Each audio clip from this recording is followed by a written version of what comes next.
necromancer over. Hello, welcome back and starting back up to Esoteric Ebb. I think last time we were just, let's see, what was the last thing we did right before I ended? Well, he usually has something to say. We kind of haven't gotten any more information on the man in yellow. Right, we talked to the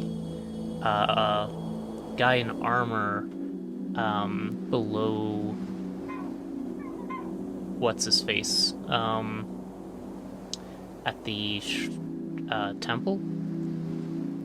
He didn't really give us anything, but we know that he apparently works for the necromancer, whom doesn't admit he's a necromancer, who works at the morgue.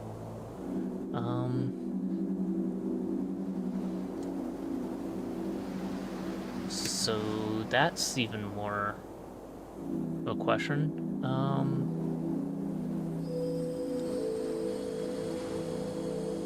I don't know where to go next, so I think we just go underground and hope for the best. I'm gonna make sure I've seen everything up on the main world, main area, and before I go back into the dungeon, but I think we have to see if we can get past the sewers.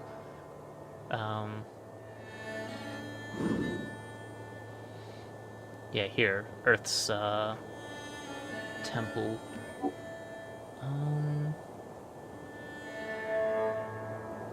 Do we have a map in the journal? So we can't go past here, and that takes us down to Waterlane View. So we don't have access into that area yet. That door was closed. I should see if it's open now. Oh, I need to give the book to Snur. Pell Crossing. Garden.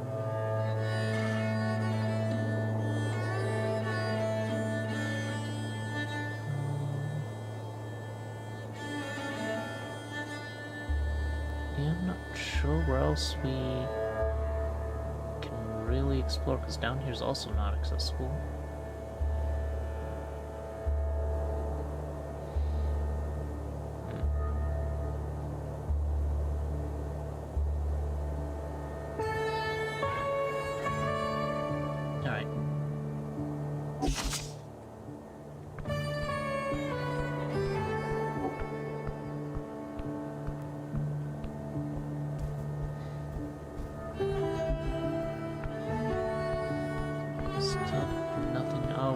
Right, Darrow wasn't there.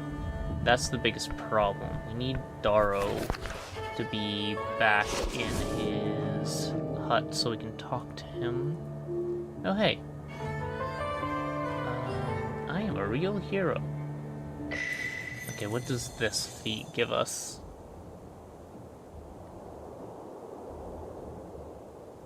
Hey, you've been doing great work out there.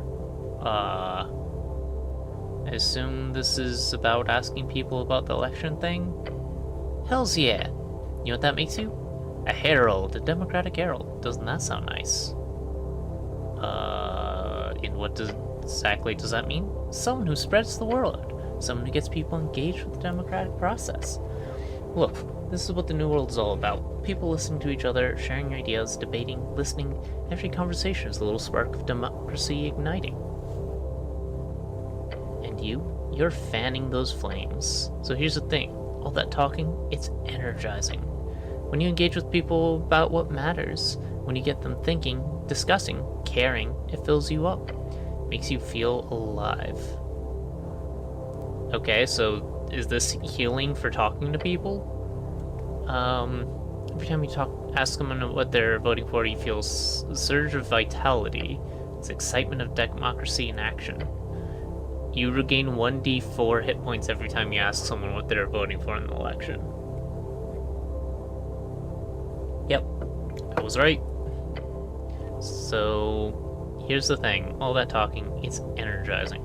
When you engage with people about matters, yeah, we already said that. Wait, I don't get any other choices? Great check question. In this case, you're just way too aware of the fact that you've absolutely no chance of ever subverting, changing, affecting this particular democratic process. Clickant? Oh. Let me check. Streamerbot is connected. Indeed, Clickant. That would probably mean that the Green Heat server is down. That's unfortunate. Let me check Rod's Discord server to see if they have any information. Because all this is running off of someone's private computer, so...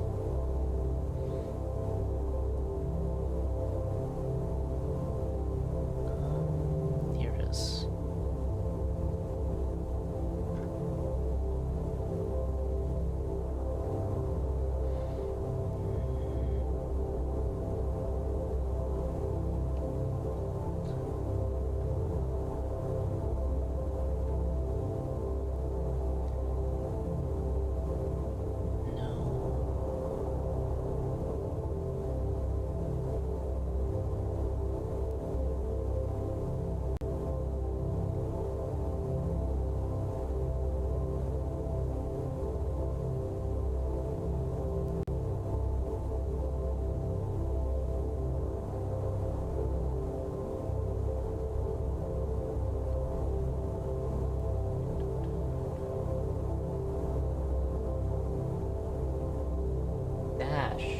What?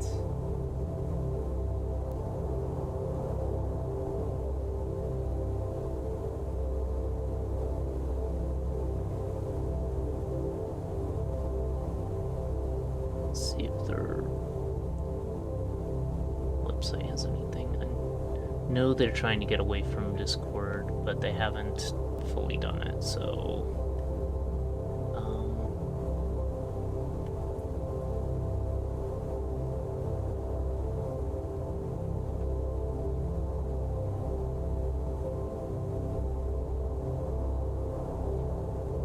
Quite possibly.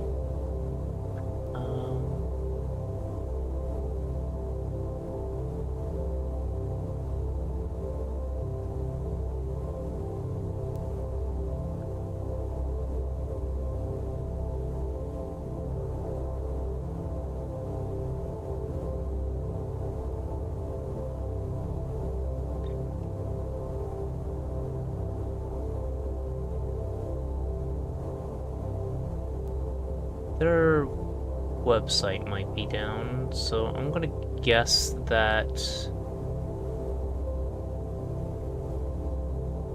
their server's entirely down.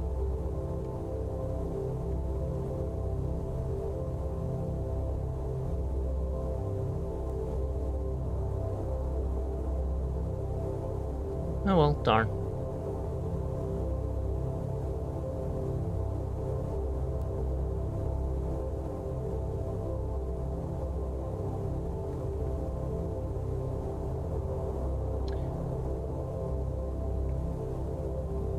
I don't know what their schedule is to see if they're awake. Must have clicking. Yeah, no, I just poked the dev. I think their server is entirely down, which probably I'll be.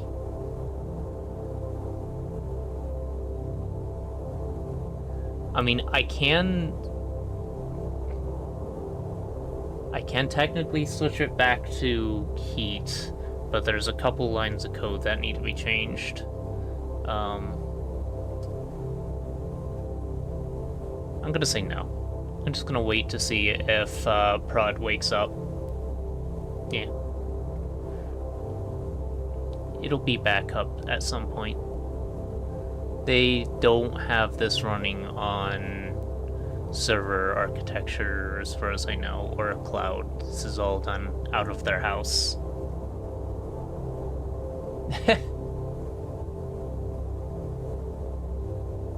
No, you can always distract me in other ways. Just like Dash does. Just meow incessantly, yeah. Yeah.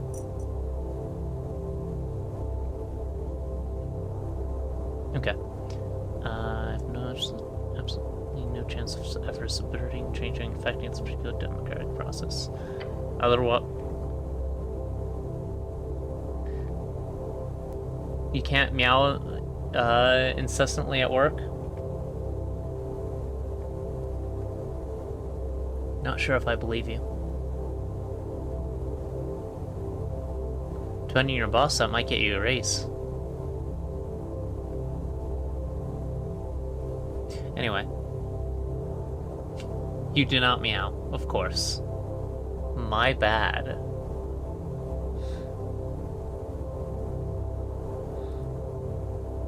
Anyway, you obviously can't stop yourself from spreading the word, no matter what that word is. So here's the thing, all that talking is energizing. When you engage with people about what matters, it fills you up. Yeah, you said that 3 times now. Makes you feel alive? Okay, set the feet. That's the spirit.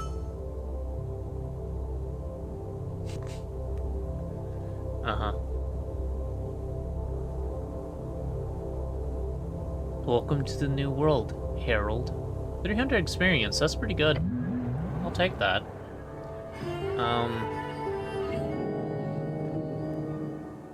It's a free strider feat. And if I need room, I can just get rid of it, because I don't need healing. I have enough cardamom pastries. Actually, I'm currently out of cardamom pastries, I believe. But I have 33 apples. That's 33 1 HP up. Alright, with 300 experience, we should be close to reaching the next level. I'm hoping we get a 3rd level slot on the next level up. I think we do at level 4. I don't usually play spellcasters, so I don't quite remember. I prefer picking a class that doesn't have to long rest when they haven't, or when the day is not done yet.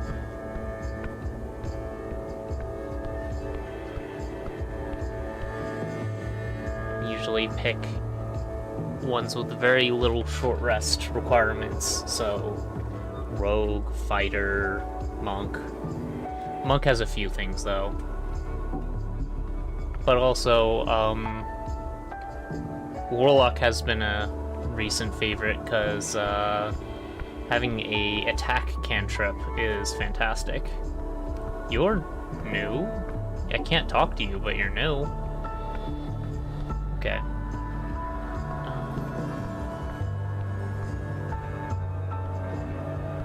Is there anything else we can actually go to? Anyone else we can talk to that's interesting? The Asgalists are gone now. Is that my fault?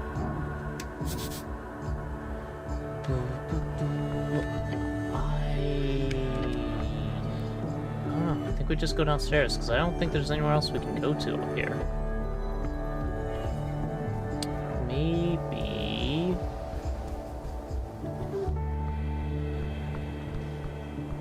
we say hi to the goblin princess.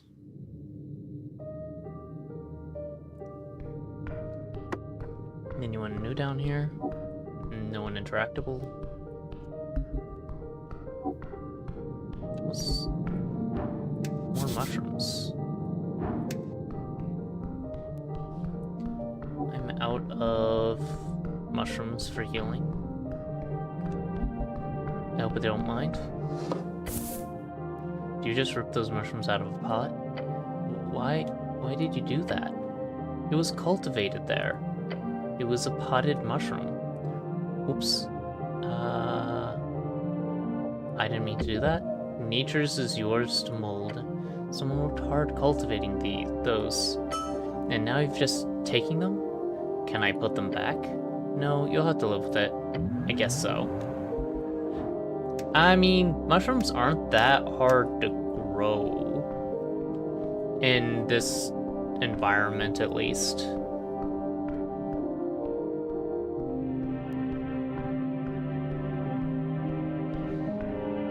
Still a few spores in a good substrate, and it should all be fine. Snell, why are you all the way up there? Oops, I'm not intending to pickpocket. What do you... I like it. No, I meant to talk to you, not trifle with you.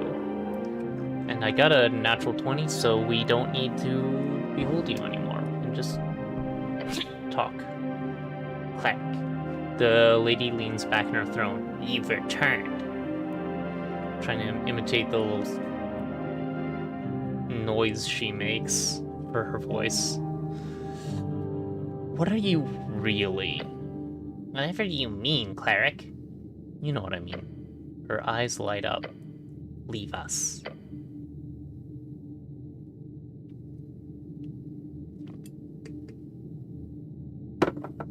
Interesting. The goblins surrounding her throne all pause and look at her. Leave us now! My lady, you too, Snell. The goblin looks confused at the both of you. Then he bows his head. Yes, my lady. Well then. What is it you see so well, Cleric? An inane observation, perhaps? You're a dragon. That is my nickname. Yes, but I can see you mean something else. You're very easy to read, you see, unlike me. Which makes me all the more impressed. Yeah, I kind of, after these things, reading people and such, I think I got lucky. Something's just off about you. So you are a dragon. I did get lucky with that natural 20, but I think, sir, you are a dragon. Of course, Cleric. But if you tell anyone, I'll kill you. If you act annoying, I kill you. She smirks. I hope you enjoy sharing this little secret with me. The dragon laughs to herself. She finds it exhilarating to have someone that actually knows. How awesome. A dragon, you must serve her well. No wonder she's got such a pompous way about her. It is actually very interesting to speak with a real dragon. They are considered very rare these days, especially one powerful enough to polymorph like this. Careful now, you only get one shot at this.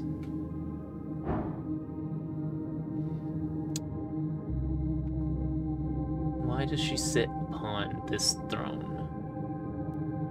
Why, Goblin, what's your true name? Why did you come to Norvik? Are you a Sooth?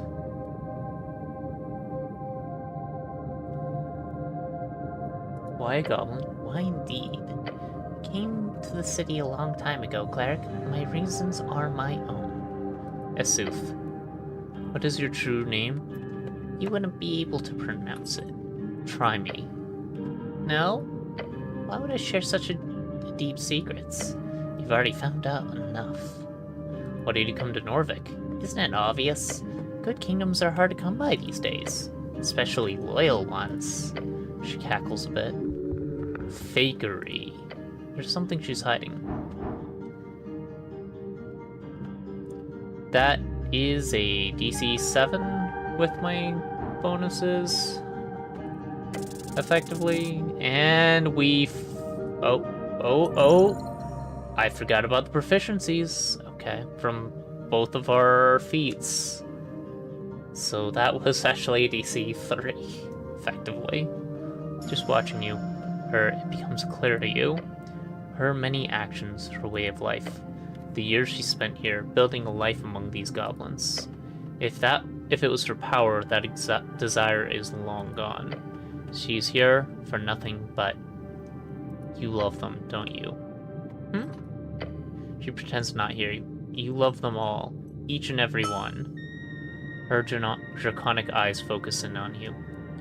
Out of every lie you tell and every facade you hold up, it is clear as day there is nothing you want more than to protect this herd of sheep you've picked up. She frowns more and more as you speak. They truly are they are truly your children, and you will do anything for them. Lady Miska Sageleaf smiles at you. You are correct, Cleric. What an eye you do have. It did not start as such, I swear. I wanted slaves. These goblins ripped out of their homes to be re-educated by humans. They were perfect. Yet after years of working my way into their hearts, and into this position of power I hold within your dear city, yes, I grew fond of them. If you so much as ever hurt any of them, I will personally break this illusion of mine just to get the chance to flay you with my fangs. No threat is needed. I just wanted to understand you. She cackles. To think the last daughter of Tizareldenor would end up in such a seat. To be spied upon by some filthy cleric with the eyes of a hawk. She smirks. Once you finish this mess, bring Snell to me. He's served well for many years. I want him to know as well. After a quick call-out, the goblins flood back into the chamber. Good talk, Cleric. Now shoot. Your companion approaches you after Sageleaf shoves you away. What the hell did you talk about? He shakes his head. Actually, don't tell me. She'd get mad if he did. You'll find out. In time. What? In time. What the fuck? That's so incredibly ominous. Sorry? I mean, it's just... Look, just shut up. I don't want to know now. Time to go. Alright, that's cute. Which direction? Central Tolstad. We want to go down to the dungeon. That's the tunnel to the river. The dungeon is over here, right? To the lower lair. Alright. We can't go to the... Well, actually, the Sphinx would be open. Let's... Where is the Sphinx from here? It shouldn't be too far away. I think it's north in... at the entrance to the dungeon. Right?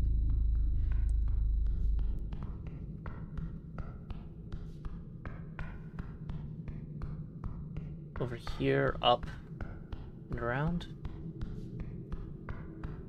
Oh wait, no, this one doesn't have a through. Where's the lower entrance? I'll just go to the top. It's easier. I know where it is from up above.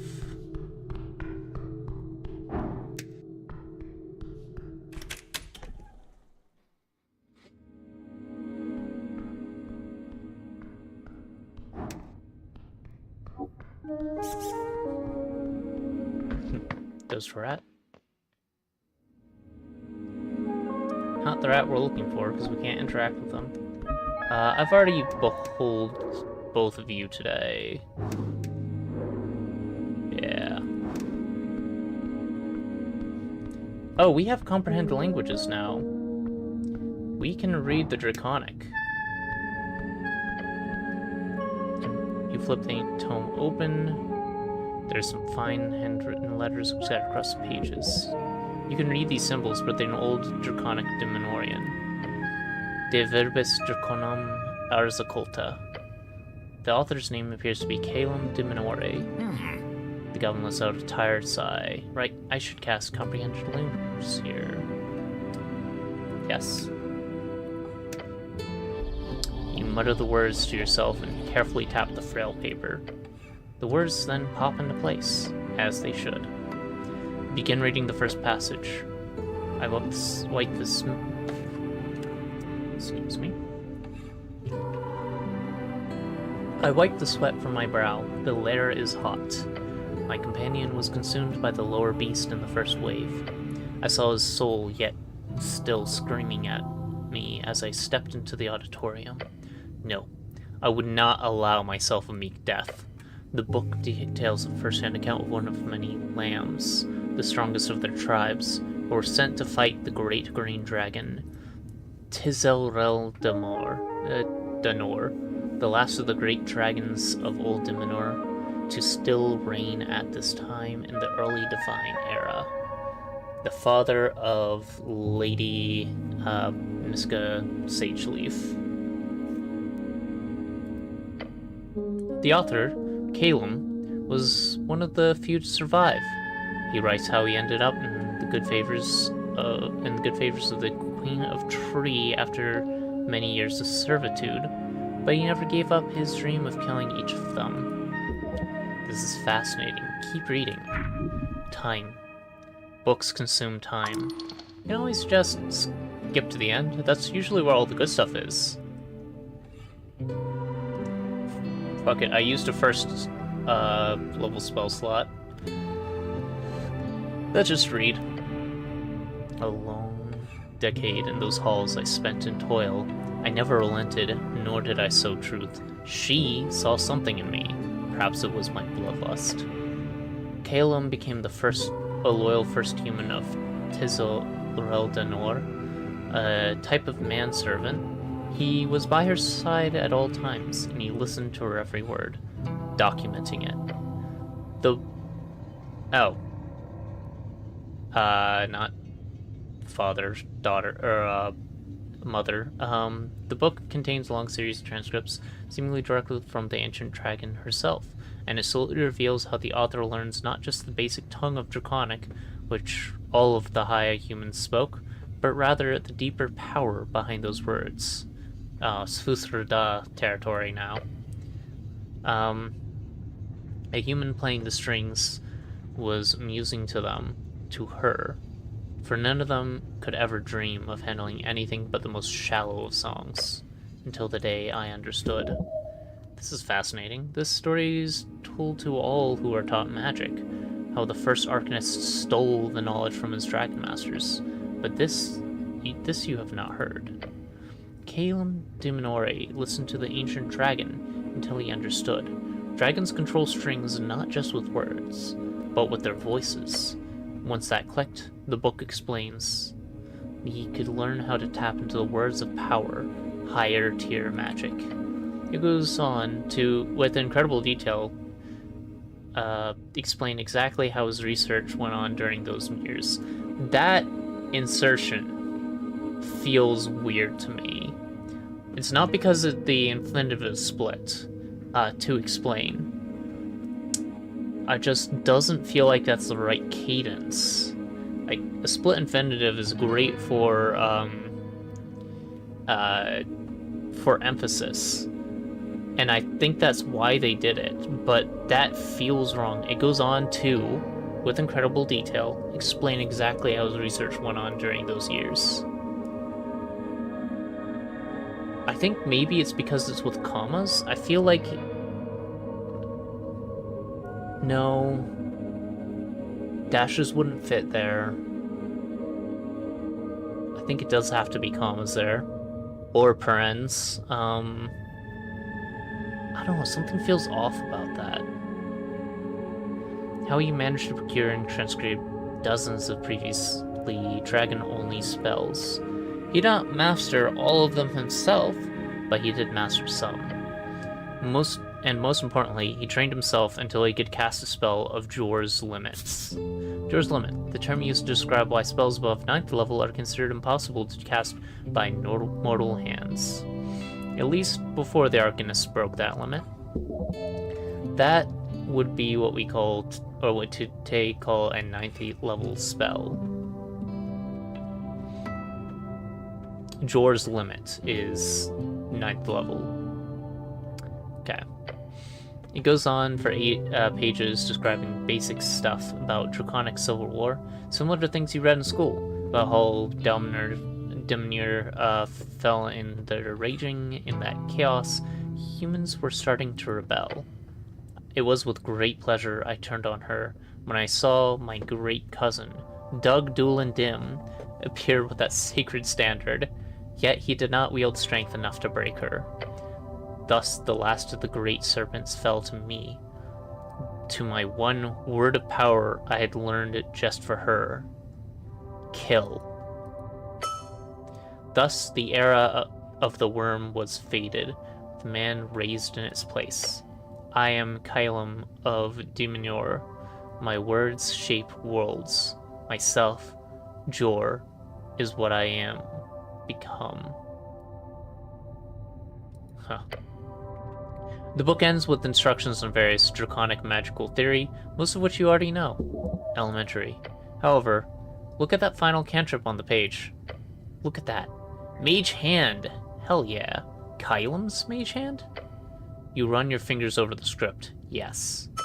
This is the personal transcription of the spell Mage Hand by this mythical Kylum. Memorize the cantrip. What a masterpiece. Look at that scripture. To imagine that you are sharing in such glory. This is much more sleek implementation of Mage Hand than any that you've ever come by before. You could perform great feats with this. What, reach for apples? Apples? Holy shit. This will let you steal shit from a distance, won't it? Yes, although it's not as subtle as you might imagine. If you get caught. Never in a million years. Was hoping you could learn a power word from this. You once tried, remember? The back of the library, you found a transcript. You tried to memorize it. They found you the next day on the ground, barely breathing, and your eyeballs had exploded. The helmet stays on. Oh right, the eyeballs exploded. The Patriarch was kind enough to cast a restoration on you.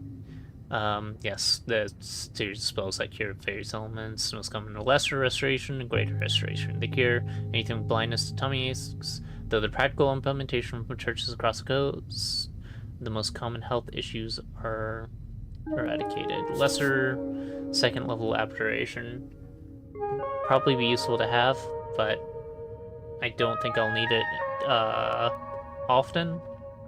It removes one affliction upon a target, depending on the severity of it. The spell can remove various birth defects, cripplings, blindness, deafness, as well as minor diseases.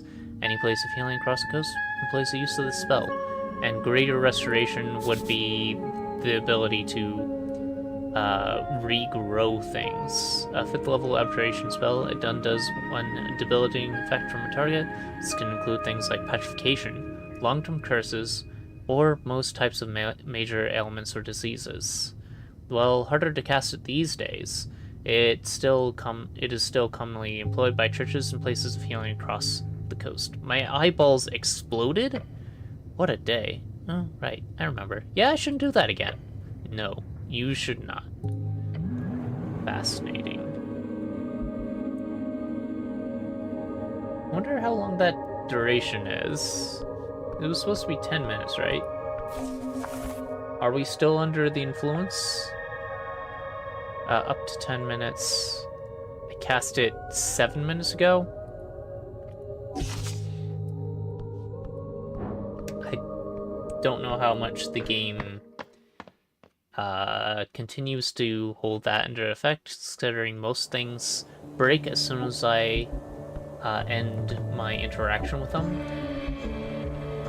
So yeah, it is open now. Let's go talk to the Sphinx. And not die due to it being 6 a.m. Alright. It's a jukebox. What is it playing? Your eyes taking the enticing green glow of the diskettes. Those are uranium-ass records. Disket, an esoterically infused stone disc which has engraved with a spoken word spell. These have been mass-produced since the mid-arcane era. Fair, it would make sense that their version of records used spoken word spell. Second level transmutation spell allows the caster to engrave a spoken message on the surface. Whoever touches it will telepathically hear the message in their mind. However, the spell has been mostly used for the last 2 centuries as a way of mass-producing musical records. Oh, hells yeah, now we're talking. So many nights spent looking over the track lists. Just don't think about the time they threw you out for playing DLS 15 times in a row. Dylan's Last Stand, a classic dive bop that got real popular around the time you were born. All the Arisian players know it. A poem about an adventurer who accidentally kills his companion and then pays all his treasure to resurrect him. These days it's considered slightly racist. However, the music track by the same name is still played around the coast. Island Floodling. Act 2, Scene 7, Interlude, Let the Chains Be Dust. Hill Waltz, other buttons. Okay. So those are the only working buttons then? The dragon movement indicates that the deeper spangles have been broken off. Oh well. Unfortunately, that means only the first 3 diskettes are playable. Alright, let's just put on Highland Fling and see what happens. Just button, the blowing diskette is pushed by a tiny metal spangle. The crystal connected to the speaker with the speaker's system touches the stone surface and the music begins to play. Leave it be. Time to see how many of these people I can actually read. Raz, bold for hire, who wants to kill you. This is a massive, unregulated, confident, and highly problematic goblin supremacist. He will not debate you on it. He does not even see you worthy of being alive. A focused killer, his body count must be in the hundreds. The type of man who wishes for nothing but the destruction of humanity, the Earthfolk especially, and the downfall of his invading species upon the of this invading species upon the shores of Ascani. Yeah. That seems fair to me, considering. The scent of smoke spills your helmet as you approach the hooded goblin. He takes a drag from the pipe, his face illuminated. He is glaring at you. Didn't I see you at Pillar Crossing? The hooded goblin does not reply at first. He just looks to Snell with a foul frown. I see you're getting more cran by the day. Fuck you.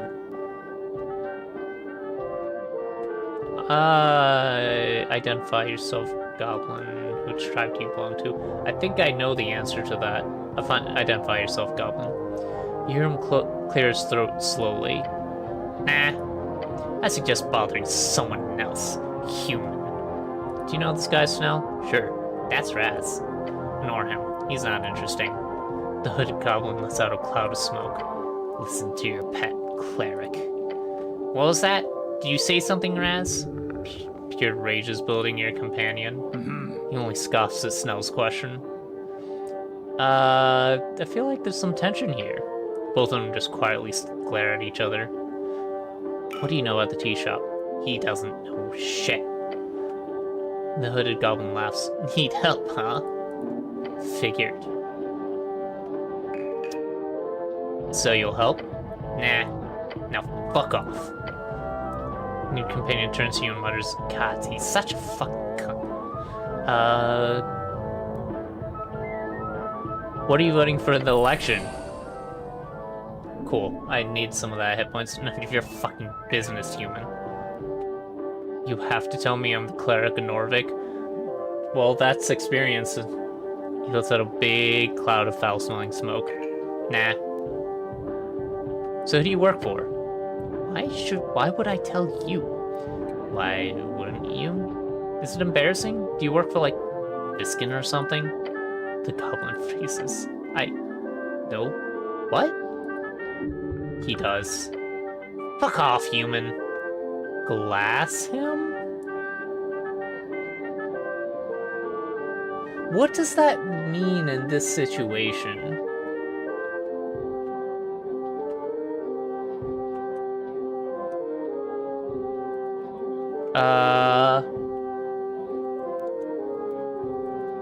Glass him.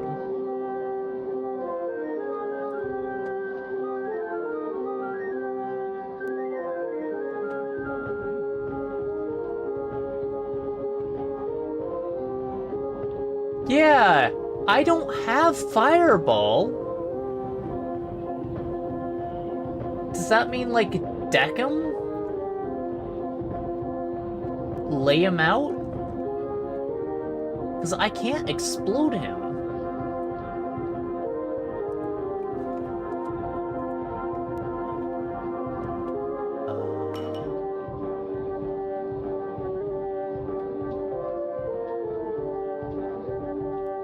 Is that a regional slang?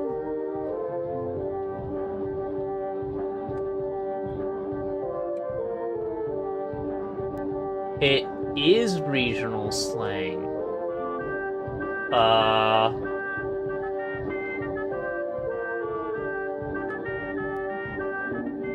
I think it's basically any region but America. There's no glass around here. Am I gonna pick up the pot? You know what? Fuck it. Glass him. Glass him? They're probably using this as a reference, though.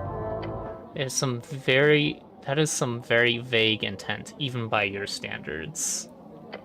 You grab a half-filled glass from the table as the goblin watches your movements closely. What do you mean? There's no half-filled glass. Oh well. That's his drink. You should put it down before he gets mad. Your companion gives you a careful look. He wonders what the hell you're about to do. Time to decide what glass it means, right? Guess you can make it mean anything you want to.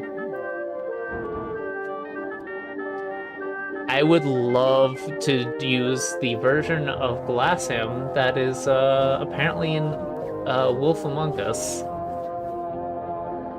But I have not played that Telltale game, and I don't have the strength for this. Pour the alcoholic content onto the floor. That would also put a coast to you.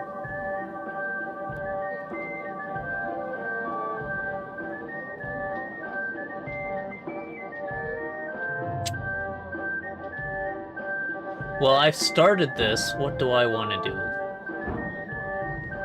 That will just get me killed, even at full health. I'm sure he's stronger than me.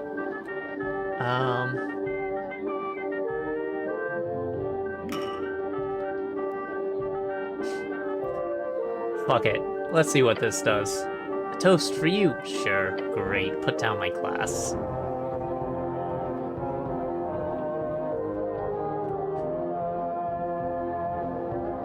Do I want to start a fight?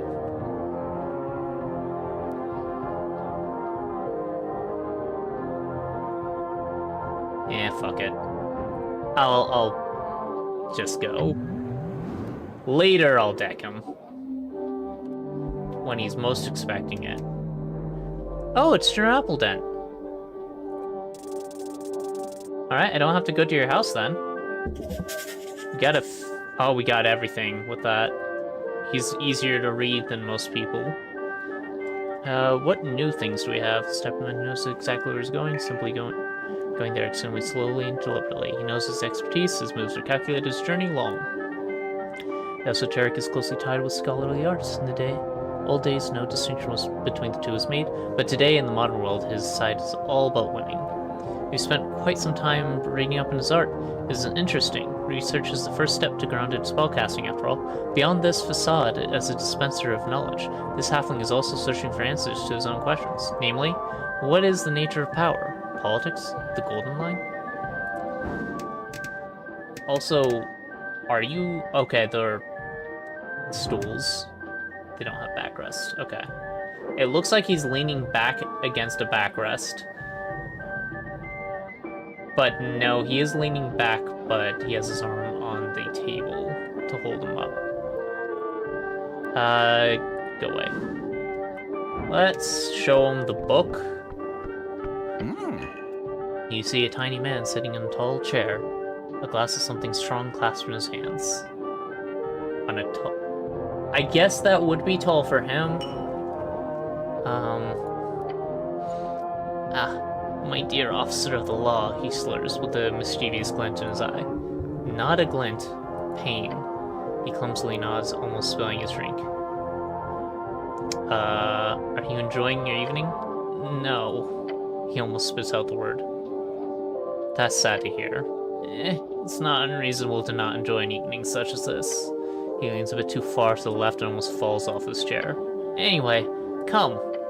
Partake in this nectar of the gods, or at least what passes for it in this establishment. We find ourselves on the precipice of this This grand experiment of democracy. I don't remember what voice I gave him. He takes a big sip. Oh, you vote for officer. Don't get him started, the goblin mutters behind you. That's usually my line. Oh, I took it from you, did I? Well, you can have it back soon enough.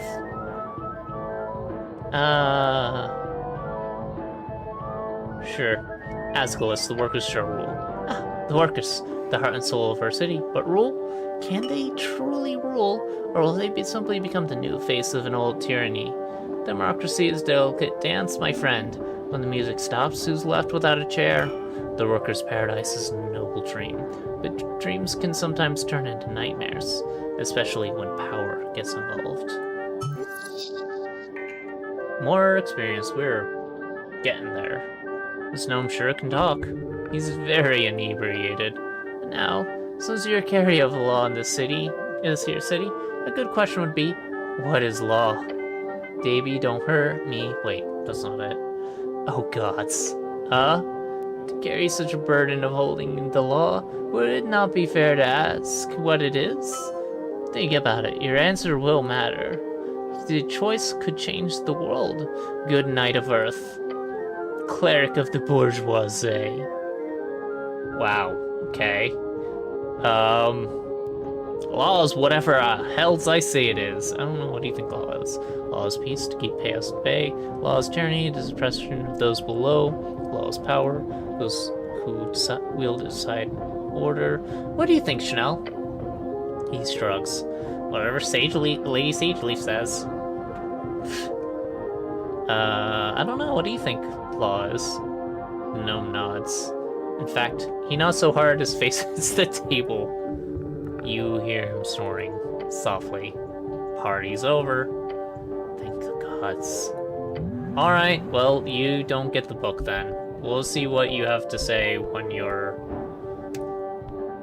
a bit more sober. There's a small plate with a fair bit of crowns.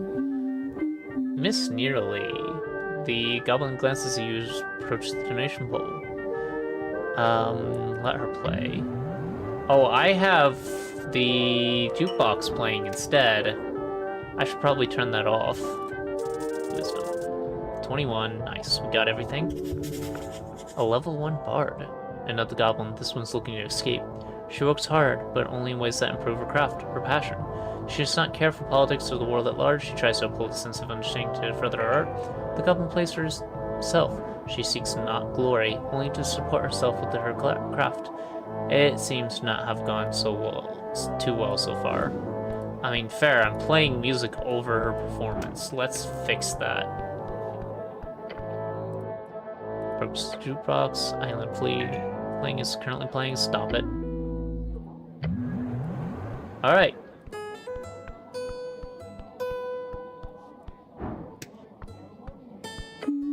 The goblin seems to be playing around with the strings of her instrument. She's tuning it. Hey! Her entire body jolts when she sees you. She's frightened by the Earthguard colors. I'm playing a second, okay?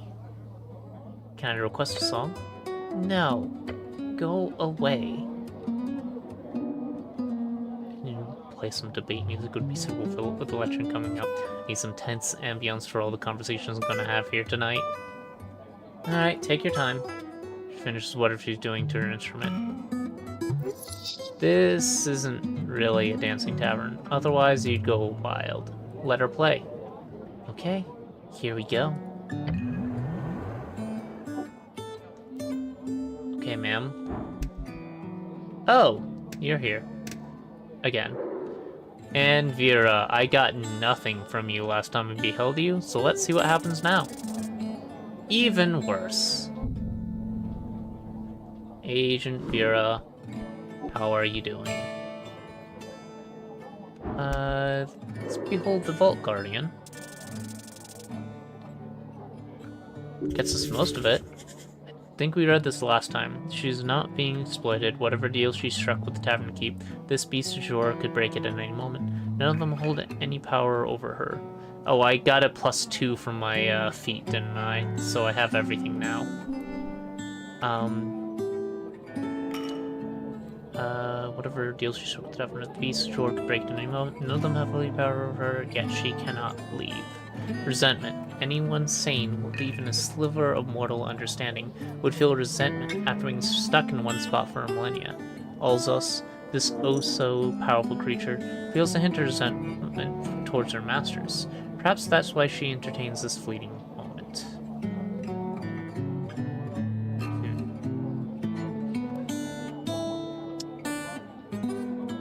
I see.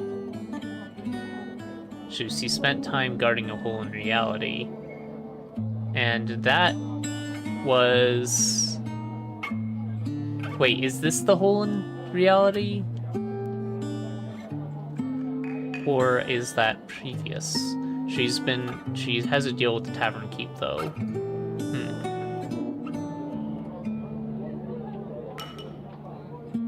Not quite sure. Maybe talking to her, I'll understand better.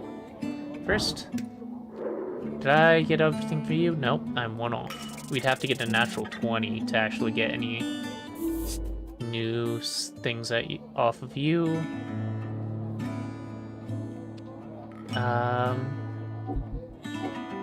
If I could bring you with, you'd probably be very useful. Should I behold you? Yes, I did behold you today. Alright. Who do I want to talk to first? I like the idea of talking to the Sphinx. I'm gonna talk to Agent Vera. I'm not going to give her the papers. It would be something akin to 1,000 a month. Standard fare, really. Obviously. All of our proprietary deals would have to be included in that. Obviously. Which should make it more akin to double that price, at least. The orc woman places her cup on the counter and leans forward. We hope you'll consider it. The fiendish woman behind the counter gives her a wide, sharp grin. Vera turns to leave and almost walks straight into you. Oops. Cleric, lovely to see you again, but I can't stop to chat. Do swing by a water lane later, will you? As the orc steps past you and leaves the cavern, you look over to the woman behind the bar. Approach. Now I can talk to you. Ricksbitter, local taverner. A demon. Isn't that tiefling? But okay. I guess actually a demon. Money, money, money. This is what you get when the pragmatism of devilhood mixes with the dexterity of humanish fingers. Mint-making, crown-conscientious, capital creator of the highest class. Entrepreneurship is about disruption. It's about seeing how through the common clay and figuring out the hacks of reality. Figuring out the hacks of reality. It's like magic, really, except it works on scale. Alright, fine. Hey. Hello. Behind the counter stands a woman of fiendish origin, focused on filling out one of the taps. She immediately stops when she knows your approach. A tiefling, so they are tieflings. Folk with demonic or devilish blood in their veins often have features such as horns, tails, red or blue skin color, and various esoteric abilities. I thought tieflings were only partly demon, not full demon. Her character sheet says full demon. I didn't really look too much into that. So, guess I'll have to go back and take a look. Welcome to the Drunk Sphinx. My good lord, a cleric. I'll love to see the city stop by. She gives you her full attention. Name's Ricksbitter. I'll be serving you tonight. This woman is a perfect hub of information. Pick her brain. I want to pick your brain. That could be arranged, she says and gives you a big smile.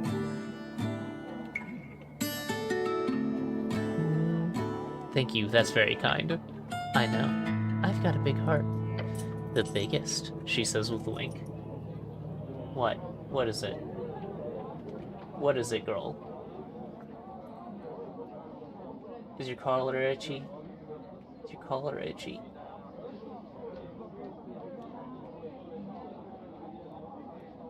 Okay.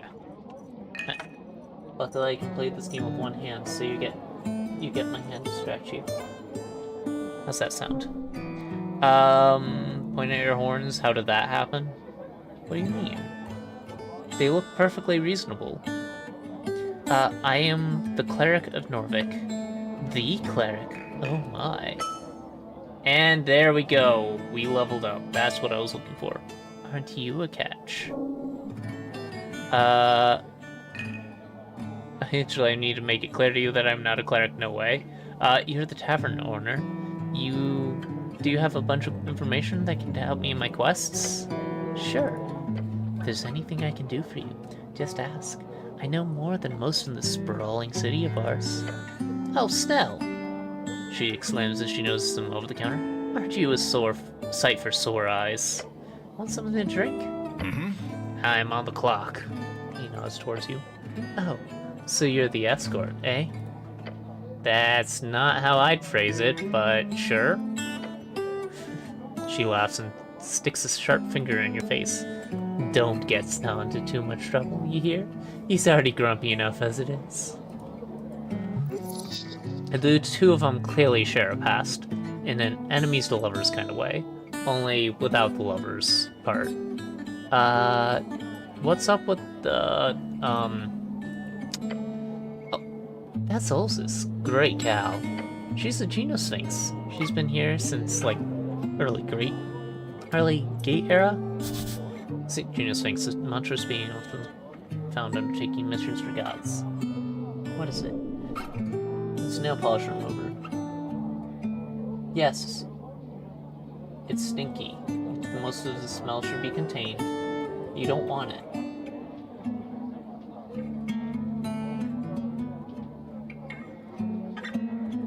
You're weird, Dash. Love you. You're a good kitty. A phenomenal force capable of seeing through time and space, collector of ancient lore and dispenser of riddles, known to test mortals and to uncover their true worth.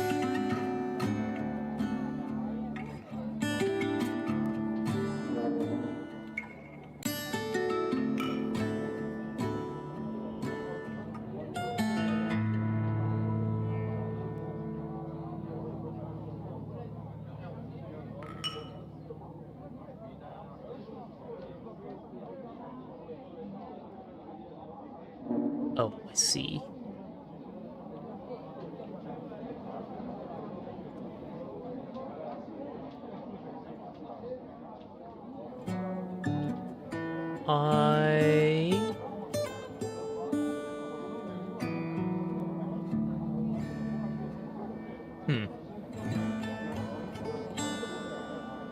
Sorry, I got distracted by a response in Fraud Server.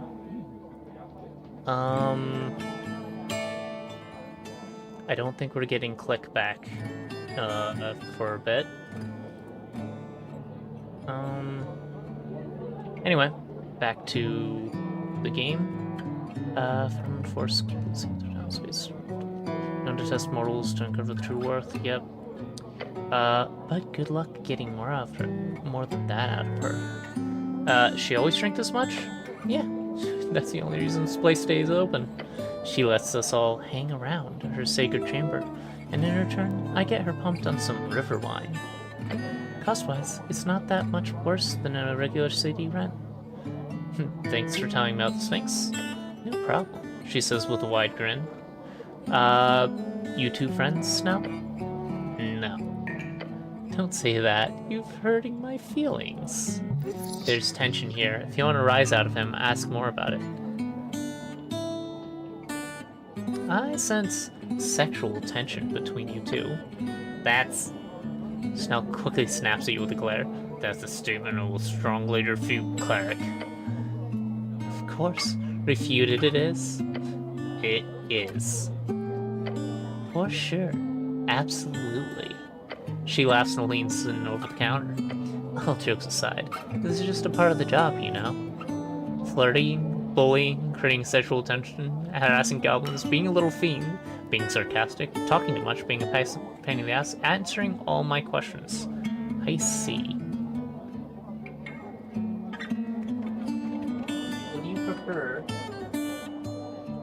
to be front and center, baby. Yeah, that's right.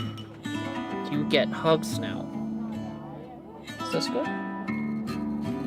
Is this what you wanted, baby girl? You want all the attention.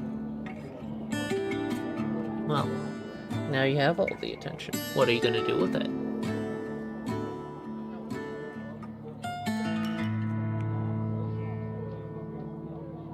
Did you know you're a pretty baby? Yes, you are. Pretty dumb? Yeah. Yeah, you are. What a pretty girl. What a pretty dumb girl. She's only smart when she wants to be.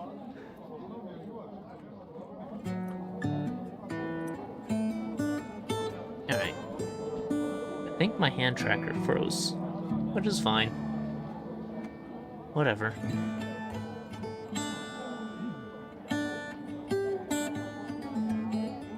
Yeah, it definitely did. Meh.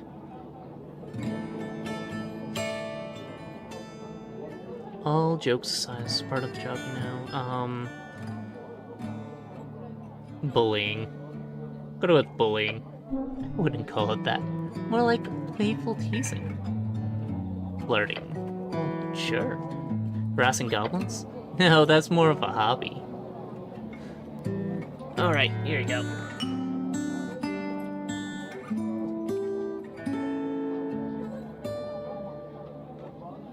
Alright. Funeral of Fiends sounds a little bit racist to say to a tiefling. Being sarcastic? Always. Answering all my questions. Every single one. I see. It just happens to be such that Snell here is a very hard nut to crack. The hardest. The goblin closes his eyes and mutters something to himself. A series of expletives. Your companion doesn't seem to enjoy the horned woman's attention. You do not feel any nervousness speaking to this woman.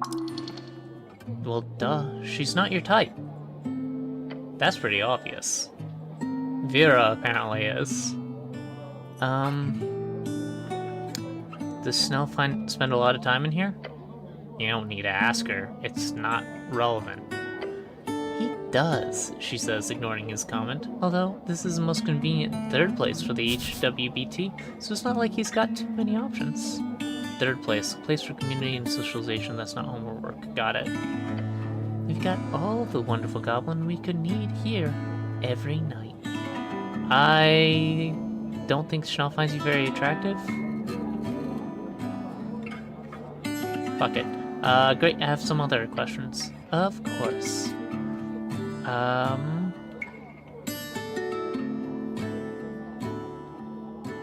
It's a lot of random things. Let's just go down the list. What do you know about the tea shop? It blew up. She looks shocked. People keep saying that. Right. Very strange. She gives you a quick shrug. Wasn't here. Not usually on Tolstad over noontime. I'm more of a night gal, obviously. So I'm not much help, sadly. I just heard the regular. But I can recommend talking to the kid at the kiosk upstairs. His brother comes in here often and over him talking about it. Yeah, I spoke with Arn. Great. I hope you didn't scare him too much. Kidding. Tell me about the owner of the tea shop. Drummer? He's a real piece of work. Like, I'm impressed that he kept that tea shop afloat for so long, but... Look, I just know the rumors, okay? I love rumors. She leans in with a smirk. Same. Drummer kept a tea shop full of Asgilists, mostly young ones. But supposedly, he's been working with the freeze riders on the side. I'm gonna kill my arm tracker and restart it. Not sure why it crashed.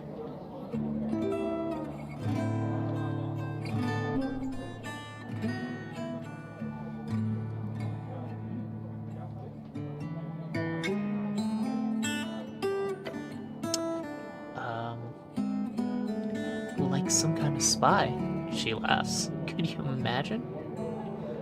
Do you think he blew up the tea shop himself? Or do you think he's that? Does he come here often? Nah. Or well, yeah. Yes or no? Look, I see him around. He's not a regular, but when he does show up, he's loud and wants to perform. You know? She gestures, drumming on the counter. Not the greatest patron. Do you think he blew up the tea shop himself? No.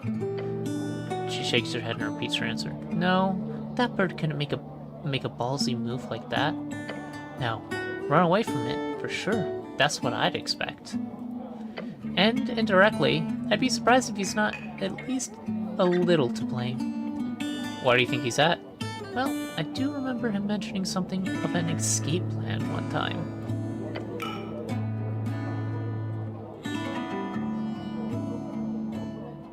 Really? That sounds very relevant. The bird was drunk, okay?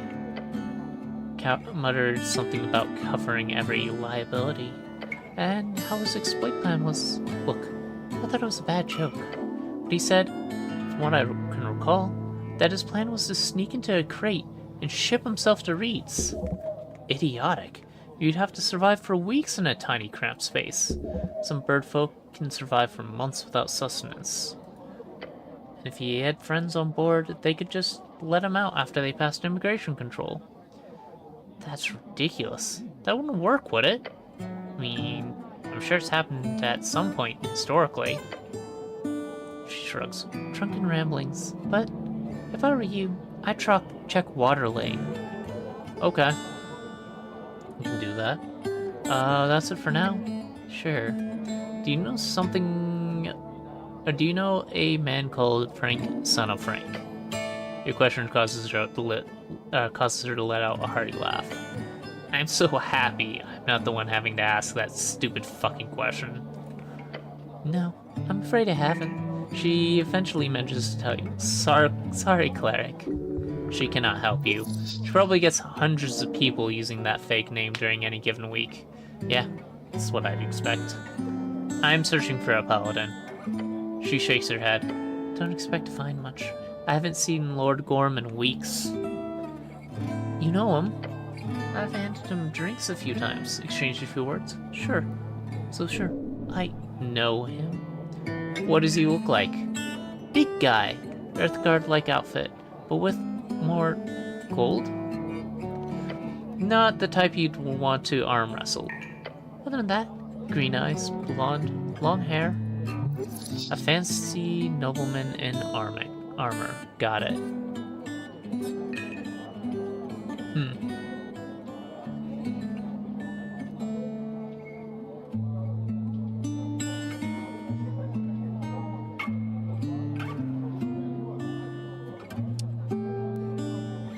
Interesting.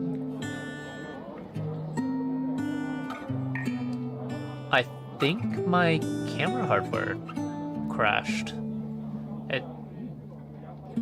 The driver's stack doesn't seem to be accessible. No? That would explain that.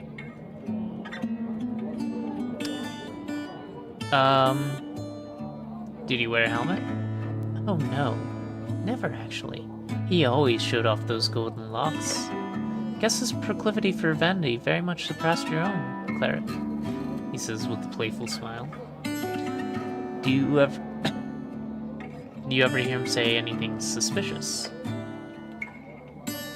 She laughs. Look, drunkards say all kinds of shit. Can't read too much into it. What did you hear? Mostly a bunch of ranting about every single political entry in the city should be burned to the ground. Some typical pro-human slogans. You know the stuff. So, Lord Gorm is a fascist. Got it. She laughs. Might be simplifying the issue a bit, but sure. You know where I can find him? I hear all kinds of rumors, Cleric. Either he's cracked under the pressure and started living as a fisherman, or beggar on the water lane, or he's died in the tunnels below, fighting undead abominations. Or he's jumped on a ship to Muletown. Maybe Lord Gorm wants to head out into the infinite wastes through Toll's Pass. Either way, I don't think you're gonna find him, Cleric. But maybe there's some clues as to his fate somewhere here on Tolstad. I did find his paladin crest. Who knows? Thank you for the information. You're welcome. You read the Asgul chant? Nah, not my scene. But since the tea shop went poof, I've got a lot more patrons bringing it in here. I wonder why. Very strange. She winks. Why? Duh. Asgul's loved that tea shop. Now they're slowly trickling in here. Is the Asgul chant a big newspaper? Oh gods no. It's just a very popular copper paper. Where's it printed? No clue. Here's somewhere on Tolstad though. In some dark corner. Probably by a group of angry dwarves, I'd imagine. Who writes the articles in it? She rugs. A group of angry dwarves? Look, there's a reason why no one knows anything about this damn thing. It's illegal. Whoever's printing it doesn't have a license, so the city keeps trying to bust them. It's sort of funny, when you think about it. What do people think about it? That is ridiculous. You got the third largest political paper in the city, and it's printed in the shadows? Nobody knows who the chanter is, and every article is signed off as written by a concerned citizen. It's very dramatic, but other than that, people either hate it or love it. Depends entirely on their politics. Is it a magical newspaper? No, just a very cheap one, printed and coppered in mysterious ways. Sounds magical to me. I mean, who am I to say? Maybe it's made by a team of dwarven ghosts lost in the masonry of the city walls. And they've run it for 2 years, I think. Crazy long time. Will be one hell of a story if they get caught. If. Is this paper political? Oh, not at all. Not at all. Indeed, it is in fact the only newspaper in existence that's ever managed to be completely apolitical in every way, shape, and form. She's fucking with you. You're fucking with me. I am sorry, she says, and lets out a dark chuckle. The Asgul chant is clearly a highly politicalized paper. It's literally filmed to the brim with Asgul propaganda. That's all for now about this paper. Alright. Do you hear anything about mass assassins running about Tolstad? No? Sounds like a cult. Could it really be a cult? Wouldn't be the first. Nor the last, probably. Yeah, the death cult. A couple of years ago, that ran amok. What was it called? Blorg? Something? She remembers the Bolgorn blood cult, remnants of a minor but powerful god that grew during the Coast War. They had an offshoot in Norvik when you were little. You heard about them a lot, as the Othgard fought day and night to eliminate them under the city. Bolgorn? They were horrifying. They were. There's even the elemental cultists popping up every now and again, but most of them were pretty tame. Or, at least, they stay deep enough underground not to bother citizens very too much. He laughs. And who do you think keeps them there? Oh, I know it's you. You give them one angry stare like that, and they're running back to the burrows, eh? The goblin mutters something under his breath. They're trying to kill me. Oh no, that's not good. I'm sure you'll be fine. The city is strong and eternal, right? They're actually quite bad assassins, from what I could see. Oh, nothing to worry about then. Tell me everything you know about these cult assassins. Of course, so... She leans forward. Oh, we have an ad in 3 minutes. I should probably see if I can get to a stopping point in this conversation. She leans forward over the counter and stares at you. Your companion looks back at her, looks at her and then back to you. The fiend keeps staring. Wait. She gives you a serious expression and nods.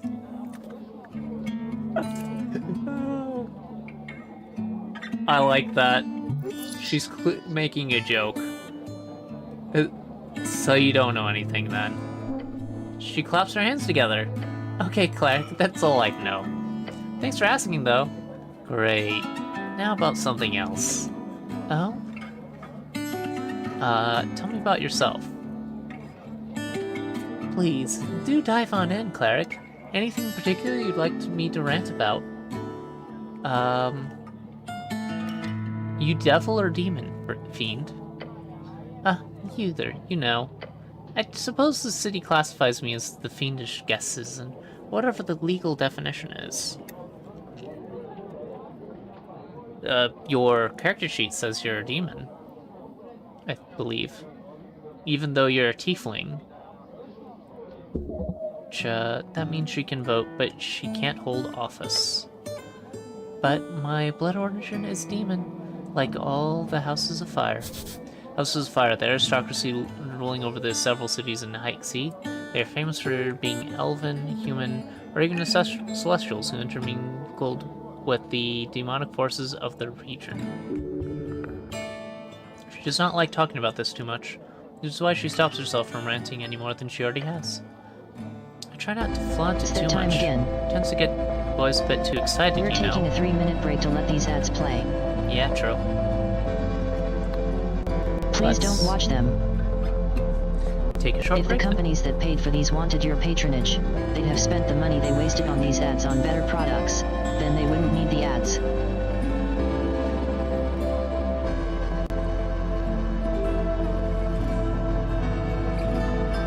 Okay, so...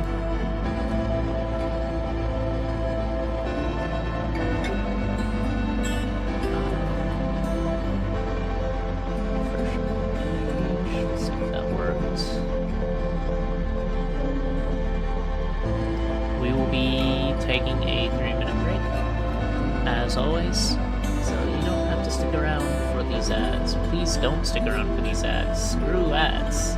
They're horrible. Alright. Hey, first click!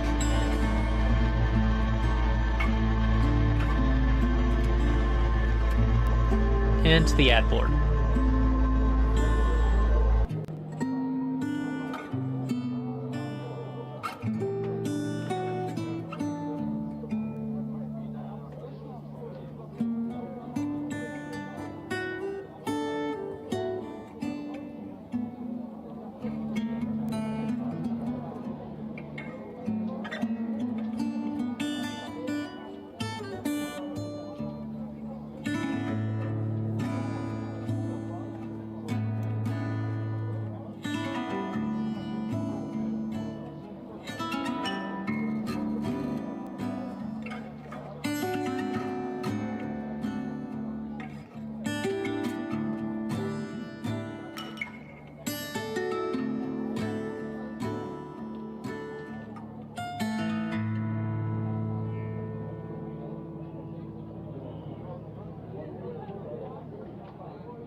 be back now.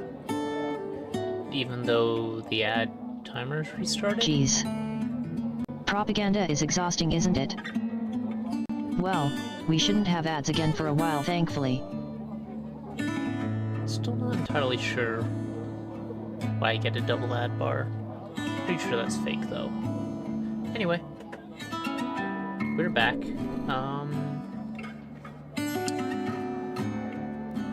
She winks and says, I try not to too much. Tends to get the boys a bit too excited, you know? They clearly crave the Abyssy. Really? Thank you, Charisma. Don't say that aloud. A bussy.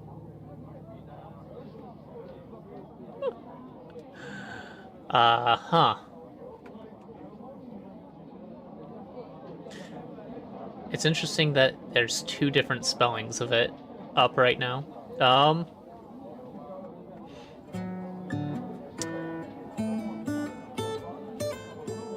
I don't know. Fair.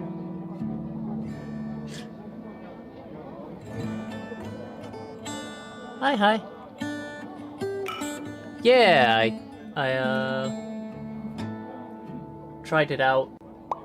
The clicks seem to all be good now. Thank you for getting that restarted.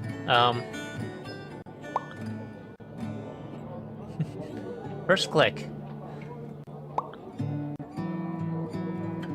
You can restart by clicking Game Over on the top, which frequently is overlapped by the age restriction notice on my channel. So I need to improve the UI on this, but still working on the code a little.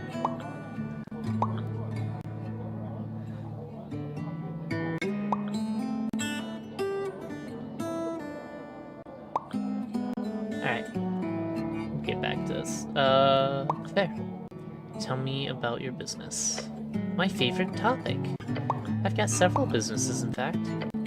Some people call me a bit of a serial entrepreneur. So it's just a tavern, not an inn? Not an inn, exactly. Right, I was gonna try and get a bed here, but clearly that wouldn't have been a thing. I've been thinking of expanding, but as you might imagine, it's quite difficult. Especially with all the wonderful complexities created by our dear Home Lord. Home Lord, the magistrate handling construction, public works, housing, mapping, multiple sewer and waterworks, currently held by Dendril Soderfeld in the housing district. Got it. I think he's been mentioned before.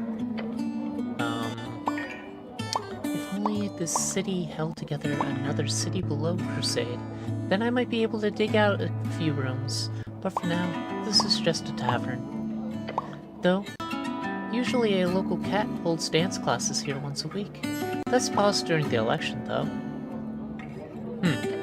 Anyway, I'm rambling.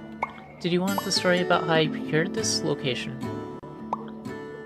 Sure, tell me a story. Tell me about everything. Every detail. We'd be here all day. But I can do a quick rundown if you want. Sure, I started off in printing, believe it or not, so many years ago at this point. Is the Asgul chant being run out of here? I feel like that is a likely answer. Anyway, there's a great boom in the industry right when my horns were budding. Did you know we had over 12 papers in circulation at its peak? Crazy. I ended up with way more capital than I anticipated, which gave me the opportunity to invest quite heavily.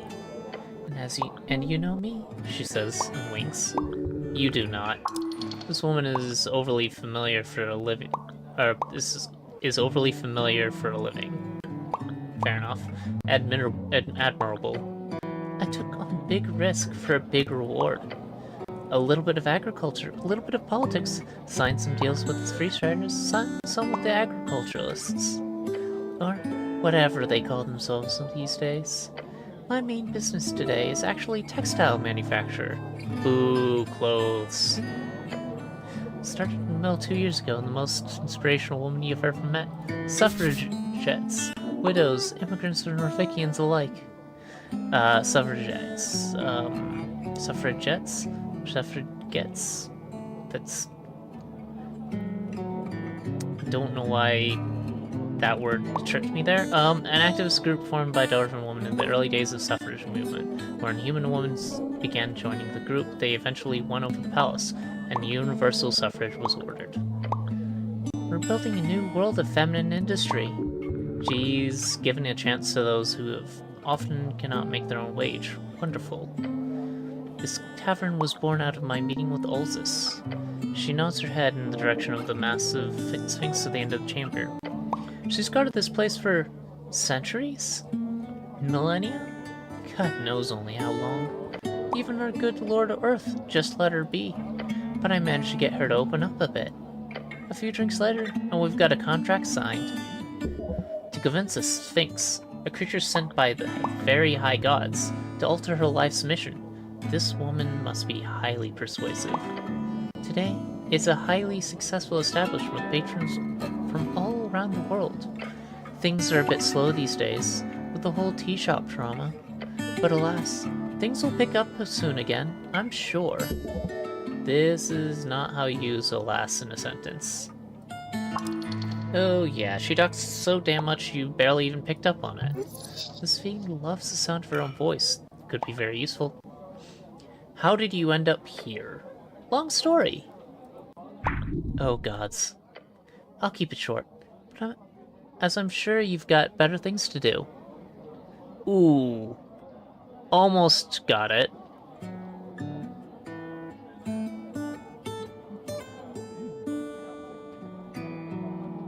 Oh?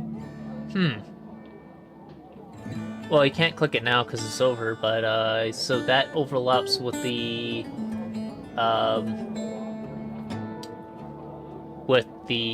content warning, doesn't it? I guess I can move that down.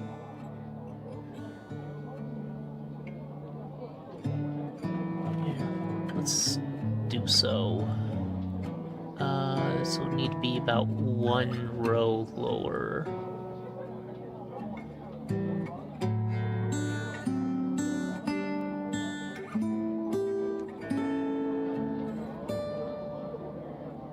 Guess that'll work. And I need to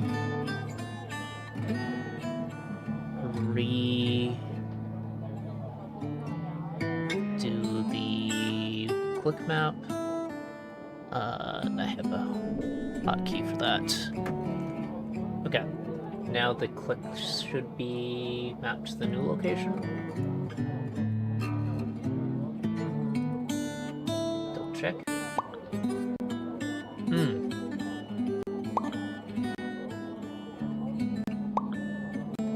Guess not. Is this...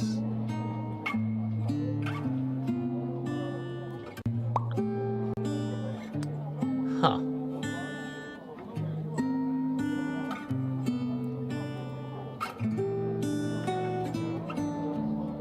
So if I click here, okay, it is still offset. That button's not working anymore. Why is my command to reset everything not working?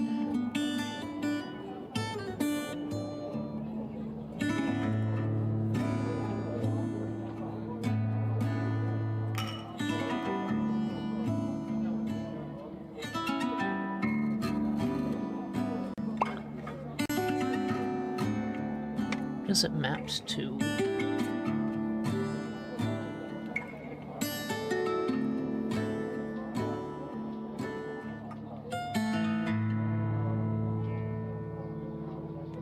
Oh.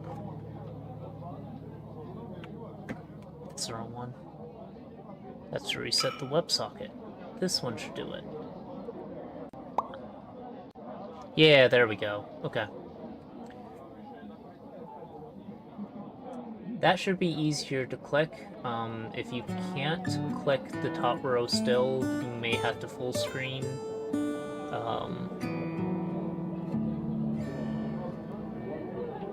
think it should be good, let me know.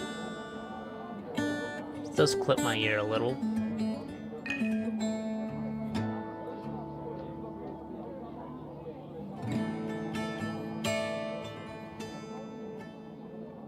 Good enough.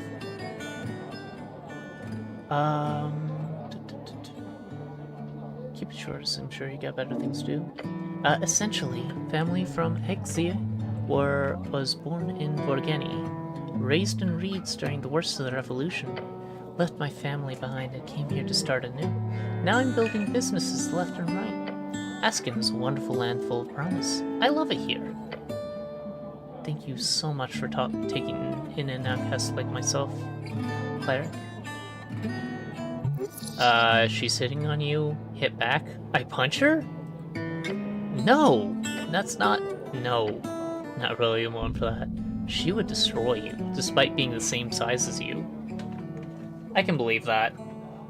I do not answer for the Visa and Immigration Guild. I flirt back? Yes!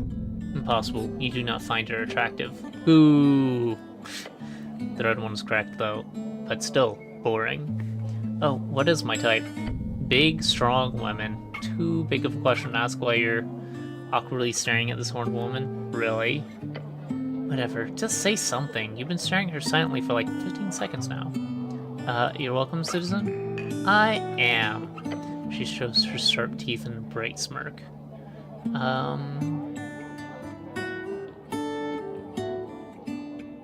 How do I get to the end of the coast? Just throw yourself down a deep enough hole, I believe is the right answer. What's your mother's maiden name? Why is that relevant? Why not? Am I... She squints. Am I allowed to say that? Isn't that a curse thing? Like, knowing the true name of a devil or something? So you are a devil. No, it's the name of your mother-in-law you should keep secret. Really? No idea, I mostly just make shit up. Alright, well, let's just move on. I'll keep it that secret, just in case, okay? She winks at you. Alright, how do I get to the Undercoast? I don't know. She points downwards. Head down until gravity flips? Never been myself. Alright, no more personal questions. Too bad. What are you voting in the election? I don't need that, hit points. That's a cheeky question. Don't worry, I'll not repress your political opinions. Promise? Press a hand against your cheek and scream, I swear to Lady... What? Promise. She clearly loves to talk about her own thoughts and opinions for days, so you've made this one very happy. Early on, I thought about voting for the agricultural party. They had a big focus on small business owners. That's me. But obviously they moved on to a bigger worker class focus, and now are completely swallowed by Ascalism. So now I'm leading towards the Freestriders. They want to build up the economy and increase trade, which will directly make my life so much easier. Plus, it's hard to ever vote for the Nationalists when they want to be my kind, or when they want my kind to be a second-class citizen. And the Freestriders will let you buy your way to first class, or what? She lives in a half-smirk, something like that. Why not vote green? She holds up a hand and gives you an encouraged look. I like to keep my profits? Duh. Your companion scoffs.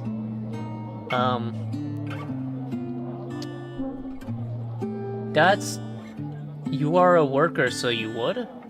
If I'm not mistaken?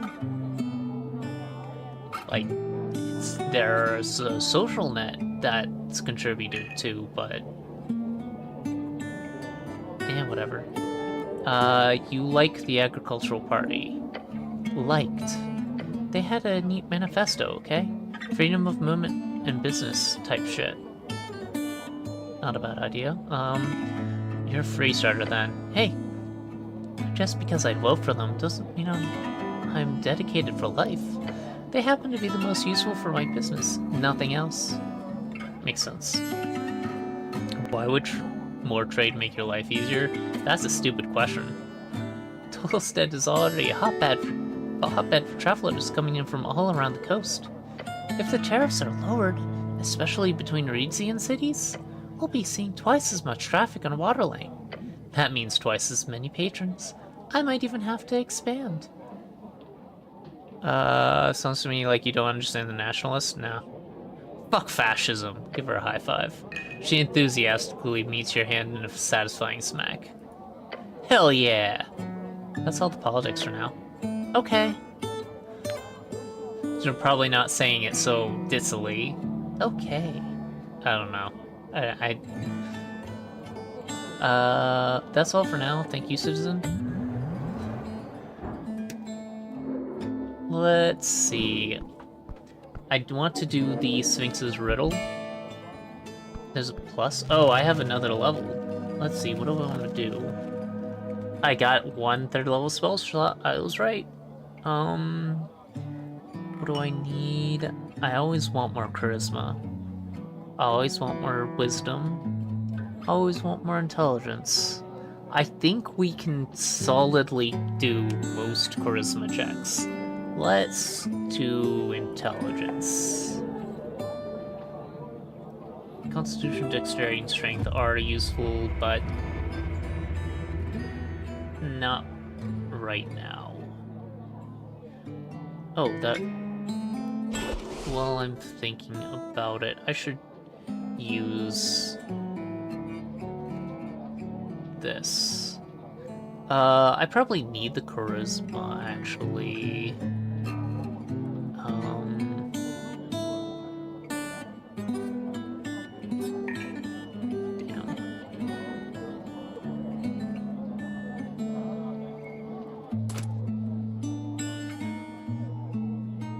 So I don't mind the -1 constitution, but having a 1st level spell slot regained every 3 hours would be nice.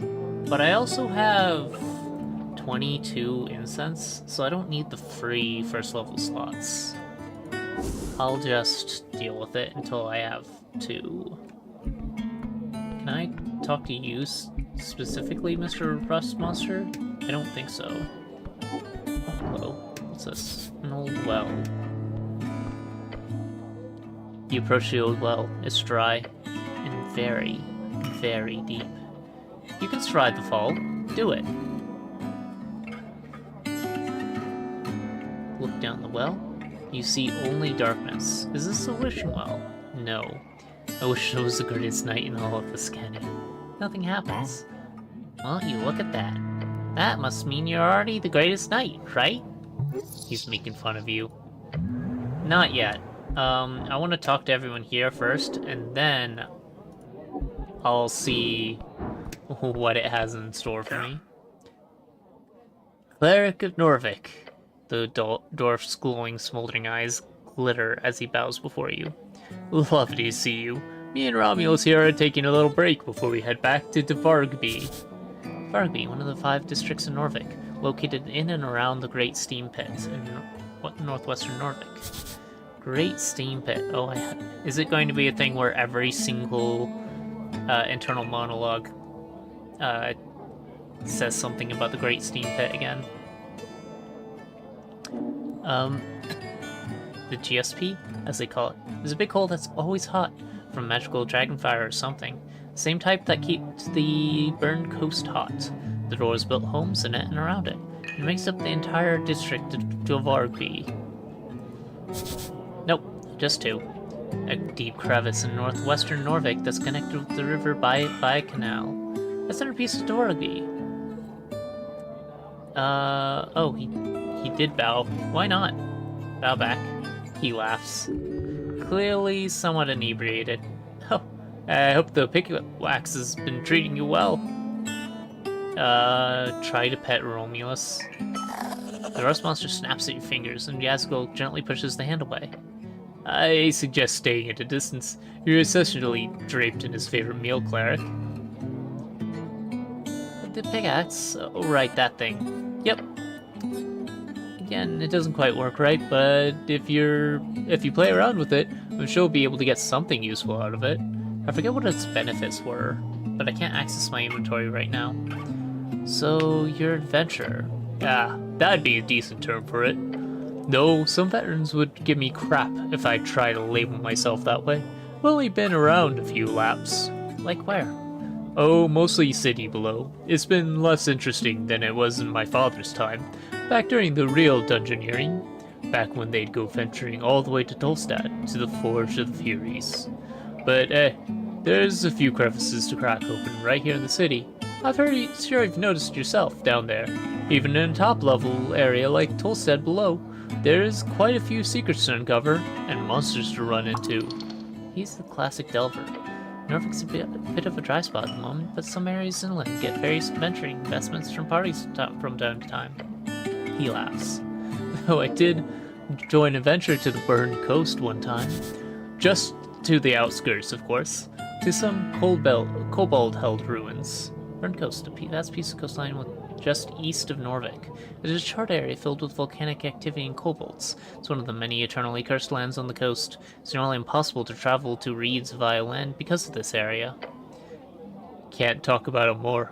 I signed a hefty NDA. Non-disclosure agreement, document that forces you to shut up about something. Usually not esoterically binding. The Burned Coast is filled with all sorts of ancient ruins. You could cover many esoteric wonders there. Where are you from, Axel? My home is the settlement of Stentrop. You haven't heard of it. Sounds boring. Now, tell me more. And not much to tell. Stentrop is small and peaceful. I get back there every other year or so to visit family. They sometimes want me to stay and join the mining corps. Maybe when I'm older. How did you end up here? In Norvik? He scratches his beard. It was a business trip, originally. I joined one of my uncles on Delve. Yeah, it got me hooked. Ended up just sticking around on the third trip. Typical immigrant story. Sure. Shakes his head and mutters. But really, I'm a bit of a lost soul. At least until I find those lost mines. Then I'll be set for life. Romulus lets out a screech. What kind of dwarf are you? I already know. He's Underdwarf. That's what they call it here. Okay. I'm an Underdwarf. That's where the glowing eyes come in. We're descendants from Azirs, and distant cousins from the exiled Azkalis dwarves here in Norvik. Don't call him a dark dwarf. Zell is clearly one of the good ones, so use whatever words he's happy with. Wow. That's not a good way to say that. It's interesting that that you are all of a sudden so interested in getting in on his good side, simply because of his job. Gotta keep networking, gotta keep those contacts fresh and lucrative. So, don't call him a slur. So, you're different from the dwarves here in Norvik? He straightens up and grins at you. When Asgil fell and the Underground Empire reverted into its original highborn shape, his followers were exiled to the surface. That's the dwarves here in Norvik and the exiles.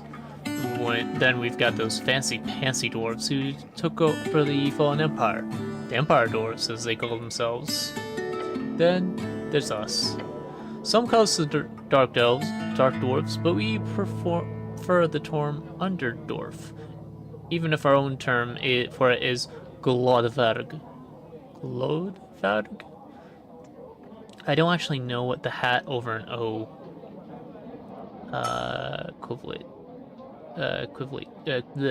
sounds like.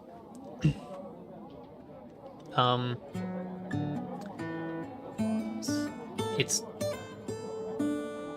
because I'm thinking of Vietnamese where those marks are relating to the tones, but I doubt that's what this would be. This looks like it's Scandinavian, maybe? which means something more like smoldering dwarf, I believe. That's a better description of it, honestly. Sure is.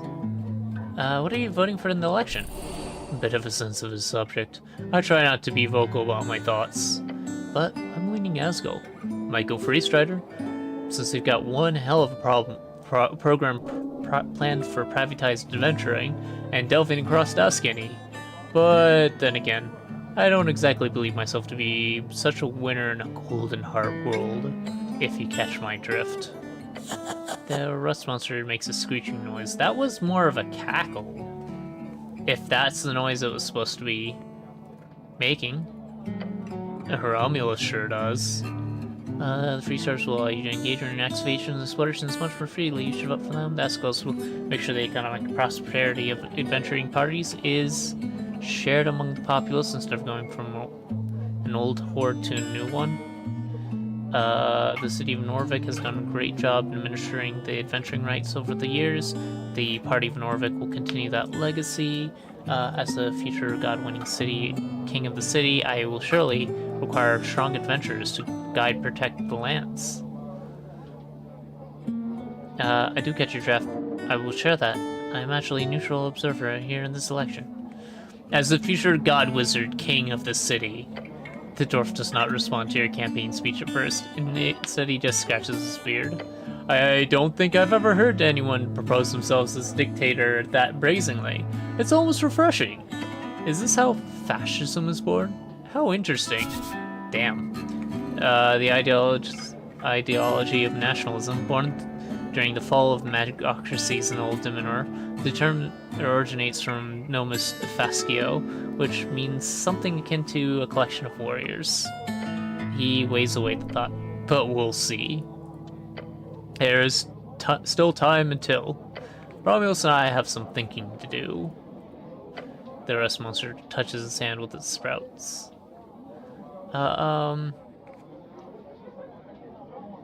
So we can redo a lot of these conversations. I wonder what happens if we max out which parties we're rooting for, like, on every single access.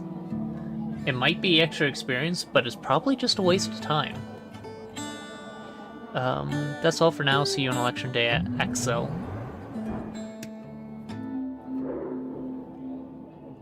We actually got all of this. So that's interesting.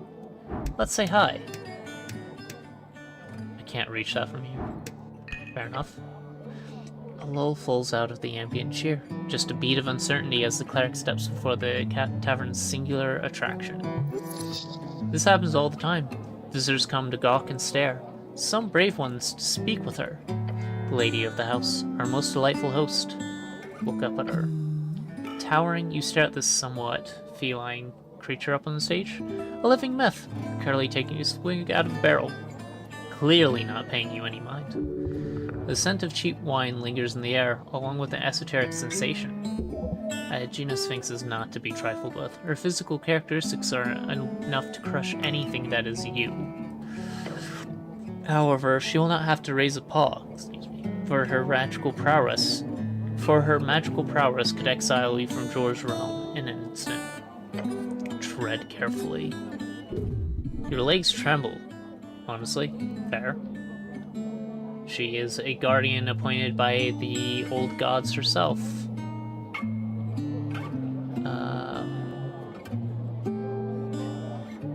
Give her a deep bow and don't say anything. Good. Treat her like a cat and let her speak first.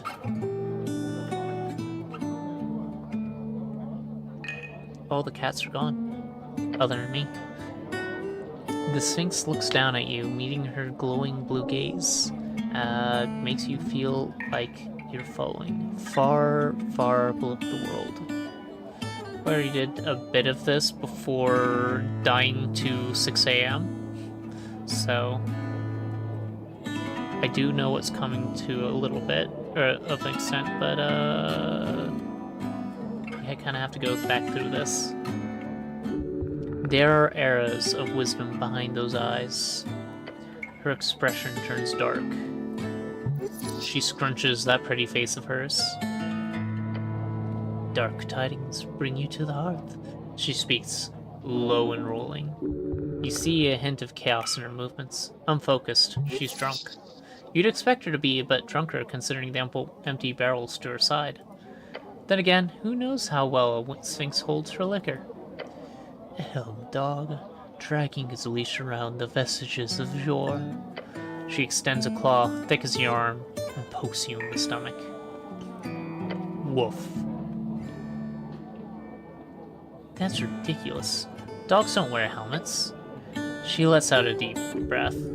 She smells like a old basement full of booze. Nor do free men. What? That does not make any sense. She is drunk. No, that makes sense to me. Could be a riddle. Nope. She takes another sip from her barrel, not looking at you. Watch yourself, Cleric. He whispers to you. Ultras is not one for idle chit-chat. You know the Sphinx? He shakes his head. Every night, there's a drunk jackass that asks her a riddle. She usually doesn't hurt them. It's fine, Snell. I can handle this creature. Nope. Oh, a riddle. That'd be fun. Thank you, Schnell. Did you not hear me? Hello? I wish to prove myself worthy, Great Sphinx. Worthy, little one. Worthy how? Don't you give out riddles? Certainly. Are you ready? Rhetorical. Just wait. She puts down the last bit of her barrel. Or she finishes the last bit of her barrel and puts it down with a slam. Then the Sphinx leans in, hissing. Once I had the sun's favor, my creed cling close to the wall. That's... what is that word supposed to be if cling is abbreviated there?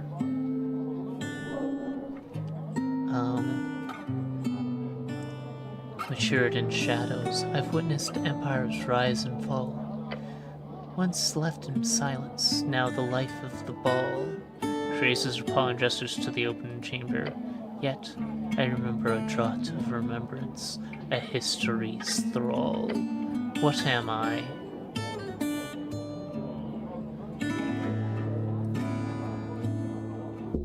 Easy. All about life's journey, how time changes all, even the simplest grape. Your companion smirks and gives a little chuckle. He knows.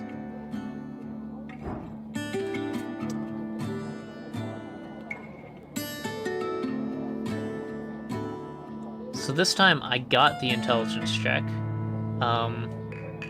Even the simplest grape. So it is wine. I was right with my initial guess before I died to time. What do you think, Schnell? The Sphinx turns to Schnell with a frown. Oh, you know, that seems like a personal riddle. For you, not me. So I'm just gonna watch, alright? She nods. How many guesses do I get? Hopefully none, but you were allowed one answer. 18. What do I get if I get it right?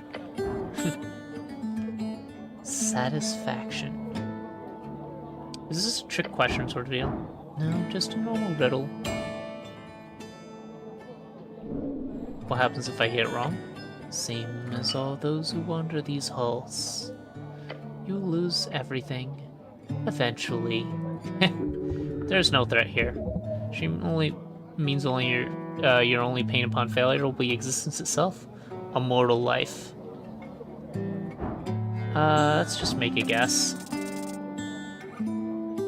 Proficiency, and your mind settles on a single possibility for the simple riddle. Matured in shadows, with no doubt in your mind. The answer is, obviously, it is wine. Obviously. Once in the sun, matured in shadows. Yeah, so both the growing and the ripening, then matured in shadows in a cask, aged to perfection, been along for a long time, life of the ball, a draught. Yep. This is clearly, obviously, even wine. Good, now tell the Sphinx. The answer is wine. Wine? She gives you an intense stare. Yeah, wine. Olzus picks up a new barrel of wine. She pops the cork open. behind. Yes, that is very correct, little one. Wonderful job. Another riddle solved. Wasn't that hard? Since you're so amazing, would you be interested in a quest? Quest!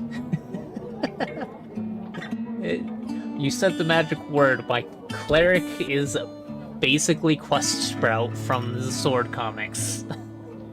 Every time he hears the word quest, he loses his mind. Yes, absolutely 100%. I do not have the ability to decline. No, thank you, I do not want to do quests. I'm not a questing kind of guy. Bullshit, I do not have the ability to decline. God gives you a concerned look. She gives you a serious expression. Accepting a divine quest from a sphinx is no trifling matter, mortal. In fact, a few would survive such an ordeal. Quest? Indeed. Behind me stands a vault. It opens only to those worthy.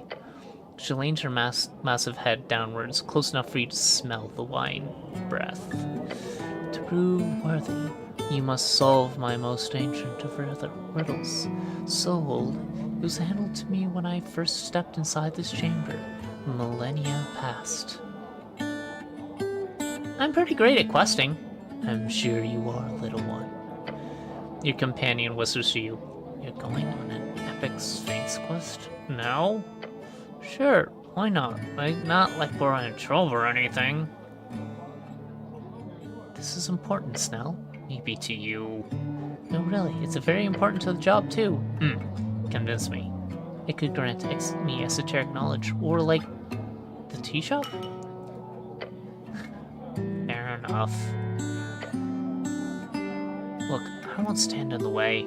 Just don't waste too much time on it, okay? The Sphinx stares at your companion. A hero must face much adversity during his quest. She laughs quietly to herself and takes a swig of wine. So, what is the Sphinx quest? This is a riddle, the answer of which is not uttered in words, but revealed by action. She goes quiet and closes her eyes. In action. So I can't just listen. Found within the arcane flare, twin tongues of flame that scorch the air. She takes breath, revealing a wicked grin, burrowed deep within the earth. A primal string to show your worth. She leans in, almost whispering to those final words. Pokes and gods and throning herds. A man divine alone howls his words. This is intensely vague and cryptic.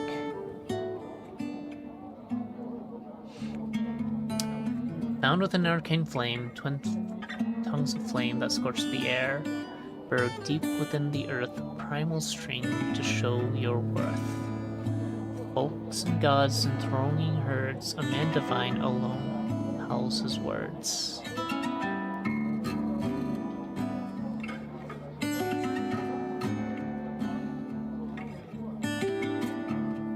Oh, I get it. You do?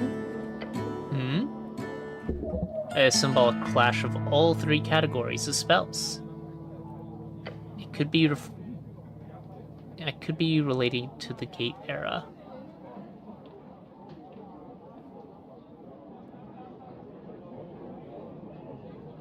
Arcane, Primal, Divine. The Gate era. No, Cleric. That is not the answer. The answer is not something you can speak. She uses a massive claw to grab something from her pile of stuff. Tosses it to you. Tavern key. Once you understand this riddle, return here. You can only solve it during daytime. Alone. That's... So, based on this, it sounds like there is something I need to find in the Endor's strings. A which I don't know how that relates to game mechanics, but I guess I'll see.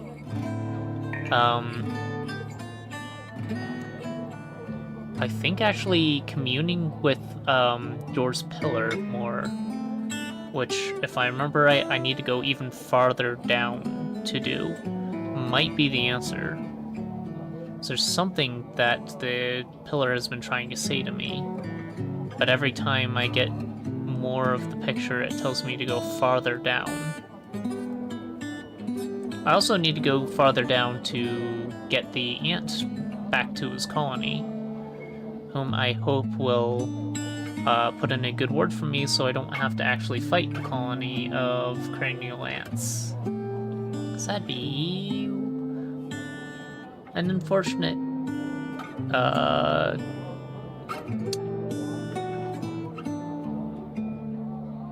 outcome to finishing that quest.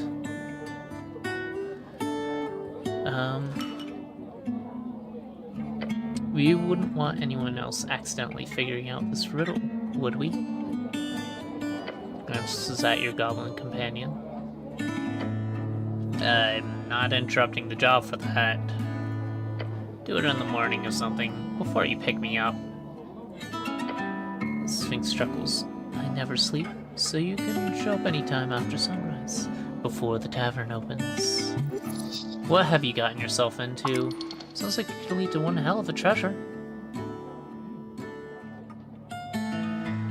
Can you tell me the riddle again? Is there a hint about the riddle is only to hang out here for millennia? Attempt to flirt. So, I think I absolutely am right. Basically, the cleric's type is anyone who'd kill him with a single blow. The bugbear, Vera, the Sphinx. I'm gonna go with... It's not lonely. She takes a deep breath. I must remember that my perspective on time is different from mortals. When one views events on a scale measured in eras, a chat like this isn't but a fleeting blink among a heaven of stars. So everything's going really fast for you? So the Sphinx takes a moment.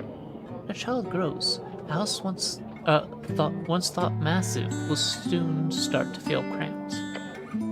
As time grinds on, the idea of today is no longer a canyon of possibilities. For me, that house is minuscule.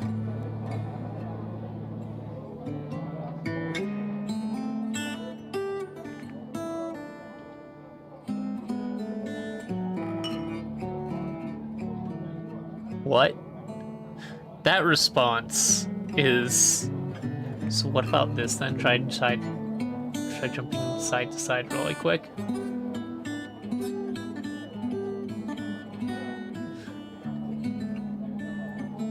That's fascinating. Thank you for sharing your perspective.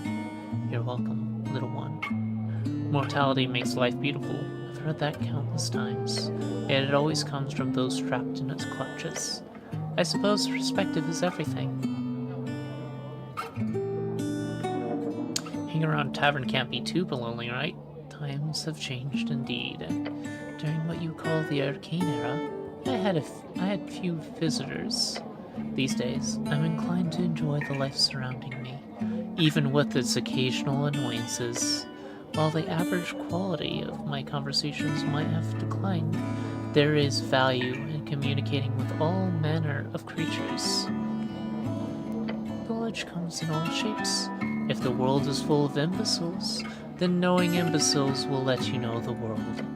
And if that is the case, then how many of these people can be called stupid? But I'm not an imbecile, right? She stares at you a long while. Of course not, little one. She says that to everyone. So, there's no dude sphinx in your life, right? Her expression changes subtly.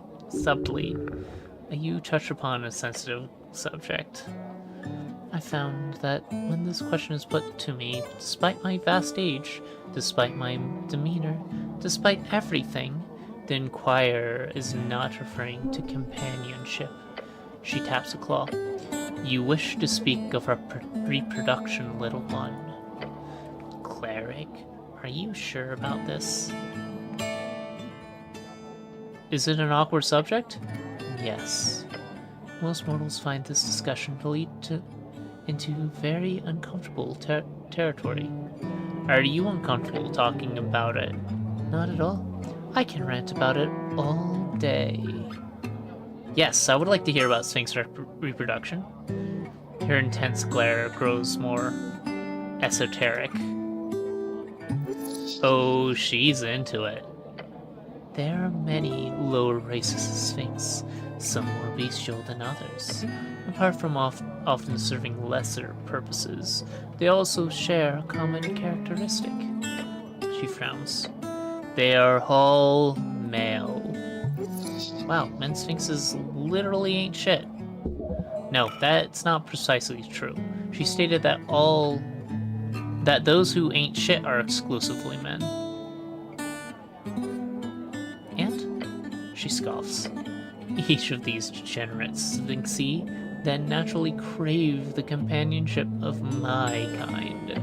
For a gynosphinx to lower herself to their level, it is simply unthinkable. Then how? Those bestial sphinx should really work on themselves. Any man would desire such beauty in his life. Agreed.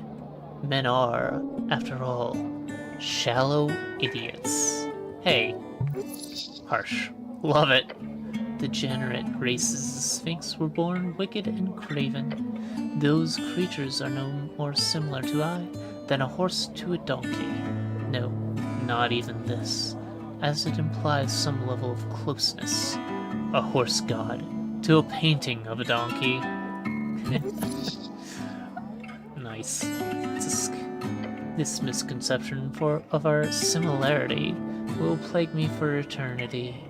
But considering them a legitimate partner, creating more, the Sphinx shakes her head. A true man is his mind.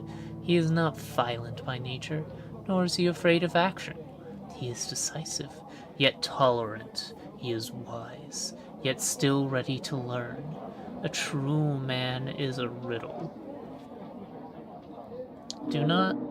They cannot be redeemed? Not as long as they live. However, there's a more civilized sphinx apart from my own kind, of course. The glow in her eyes intensify. The Androsphinx, a beautiful, powerful servant of the gods. Few inhabit this coast of ours, yet those who do, are those that do, are indescribably hot? She snaps her gaze back to you. They are, like all men, insufferably prideful. No, we're not. Oh, and women are all paragons of humility. Let's just go with I'm sensing a story here. I like that response. There's always a story. Every bias is brought from perspectives, after all. She takes a sip from her barrel and leans her hand on her paw. Hear my tale. During the early days, when the gates stood open, one winter long ago, I was tasked to guard a passage on the border of an empire you will never know. That empire's goddess sent an Androsphinx to guard the very same passage. His name was Tremvillain. Our meeting was by chance and by fate. Must have been cramped in that lair. She looks into the distance. Not at first. Trum was a gallant specimen. He spoke with an air of grandeur and purpose. It was easy to spend hours in his company. Days, then months. Though we became increasingly physical in our relations, our conversations steadily became more stale. After years of sharing a lair, I sensed a bitter tone gnawing its way into every interaction between us. He would berate my every action. He would go on month-long hunting trips and come back empty-handed. He would end every philosophical discussion or debate, even those we had with visitors, with snarky comments. Tell me, with whom do you believe this venom originated? Which of us would be at fault, so to say? Considering your general sense of masculinity, I'd say you. Maybe you two just weren't compatible. Considering the general theme of this conversation, I'd say him. I'm gonna go with maybe you two just weren't compatible. An understatement. I pushed for him to tell me where this irritable act of his came from. After many long arguments, he relented. Guess what Trump confessed to be the cause of his toxic behavior. He had a thorn stuck in his paw. That feels like it's not an appropriate story to bring up to a Sphinx. It's a sex thing, isn't it? Who's bored of the relationship? I don't know, shrug. It's not a sex thing, is it? That was never an issue. Don't picture it. Why not? She takes a big gulp from her wine barrel. He said I was arrogant, that it would never be wrong, that I was stubborn. Yeah, well, don't say that out loud. Those words are tinged with bitterness and contempt. The Andros Sphinx had a deeper, more venomous meaning behind his statement.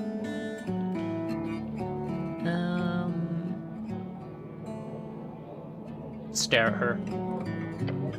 It took time for me to truly understand why he would say such things. Eventually I figured them out. Trem was intimidated by me. For the half-century we spent together, he never once could keep up in our debates. He never could solve my best riddles, nor even understand many of my most basic of physical topics I brought up. I never had a problem with this at all. It was endearing to watch him struggle. I never would have assumed such a magnificent man would succumb to the lowest of sins. Ride. You're part lion, of course you've succumbed to— wait. Trem could not stand to be outmatched. At least not in the long run. So we parted ways, as amicably as could be during given the circumstances. That was my first mission here on this Jor's realm. This Geno Sphinx has struggled with her hatred for longer than you will ever live. Yet, despite the differences you have in your natures, she seeks here from you is simply validation. A separation was wise. You should let him win every once in a while.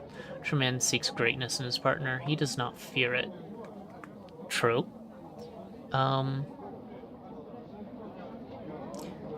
Separation was probably wise.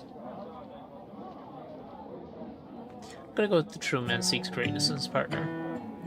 When I told him the same thing, he did not respond positively. The Sphinx sighs. You made a decent audience of this tale of mine, little one. Sharing experiences like this is one way I hope to grow, despite my age. Advice is not wrong, but remember, all folk, men and women alike, Sphinx or human, are both pitiful, spiteful, and wonderful in their own unique way.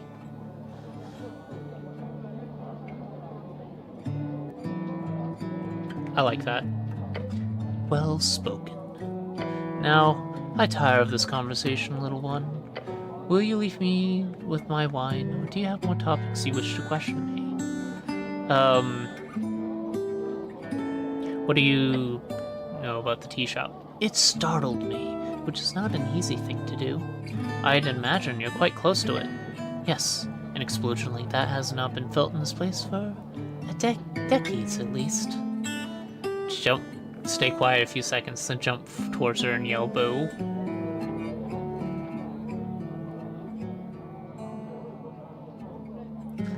Am I enough of a little shit to do that?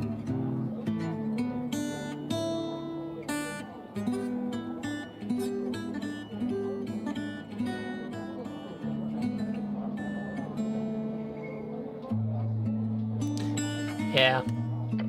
Ah, but the gods, you scared me, little one. She speaks to you like you're a child, which is understandable. It's so funny, little one. So, about the explosion. Yes, it reminded us of our darkness. What your people call the Fade Era. It was a time just before I was tasked with guarding this vault.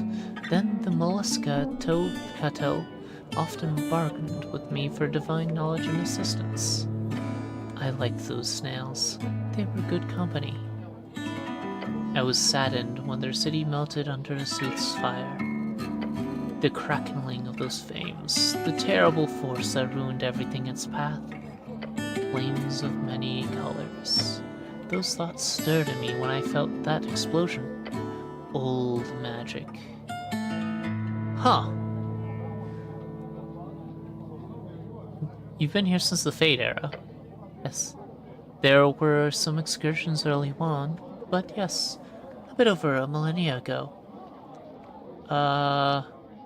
That's insane. Perspective is everything, little one.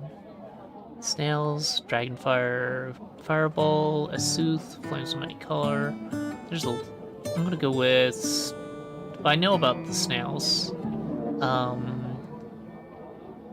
And I don't think I'd get more journal entries. So do you think it was dragonfire that caused the explosion? No, I do not. It was much too concentrated of a blast. Besides, a dragon large enough to cause such destruction would also surely not be capable of sneaking away without a single witness. Could someone have used fireball to cause the explosion? I've seen more than a fair share of those in my time. Seems like everybody uses it. A third level fireball would not come close to that power. What about a higher level fireball? She shrugs. It would have to be very high. So, who knows? But I'm sure you'll figure it out. Tell me about Sooth. I'd prefer not. His terrible reign is a topic left out of polite conversation. Whenever you see the flaming mounds upon the burnt coast, lit up in smoke and cinder, you'll know his will has not gone away.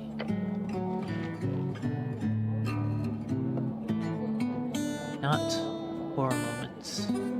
Flames of many colors? Blue, yellow, and purple. It is said if you can see the purple, it'll be the last thing you do. Either from blinding or merciful death. That's all for now. Thank you. What's that door behind you? Nothing. But it's clearly something. How perceptive of you, little one.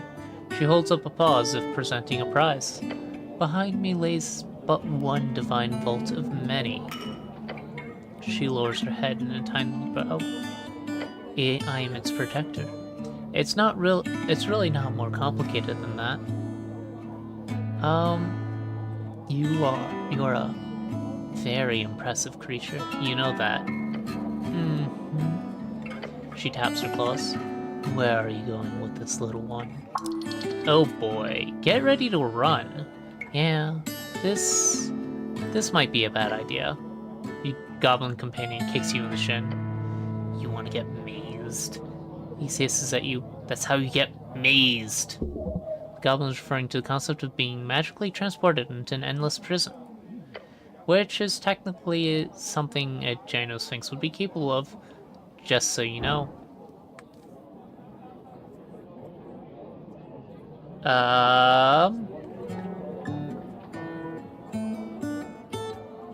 If we solve her second riddle... Alright, little one. I'll simply assume you simply coughed very loudly. She sips her wine and gives you a side eye. I'll be going now. Thank you, Great Sphinx. I'll ask her what she's voting for later. I think that's everything in here. So...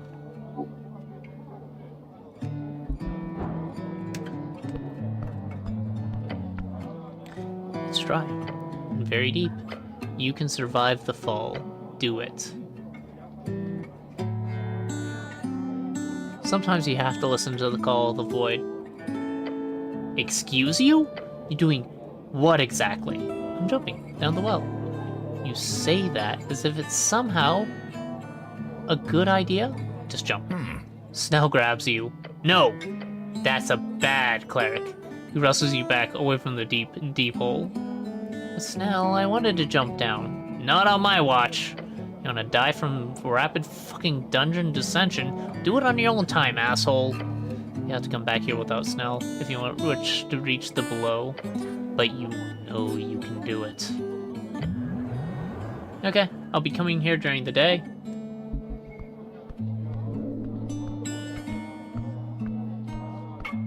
If one of Jor's strings is down there, I mean exit, that would be the answer to her riddle. But I'm not entirely certain that's the right answer. We'll see. Eventually. Alright, the Drunk Sphinx. Yes, so you just have permanent dancing lights on your sign and your door. It's convenient.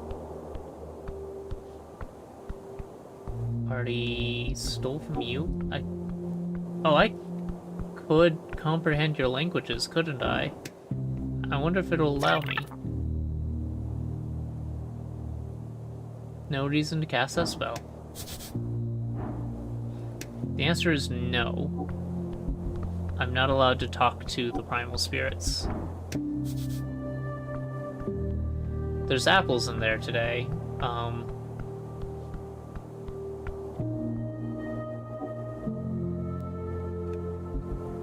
So we talked to everyone in there. There's nothing new. I don't need anything from you, but I need something from the potion seller. I don't need, I should say. I want everything from the potion seller. Sleeping come after midnight-ish. And I need to go back to Water Lane. Oh.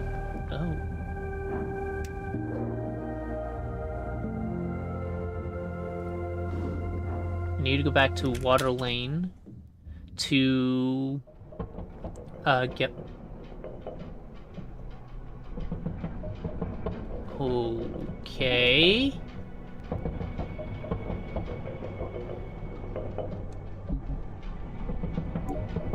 So this is where you all are. Can I grab that? Stress cube.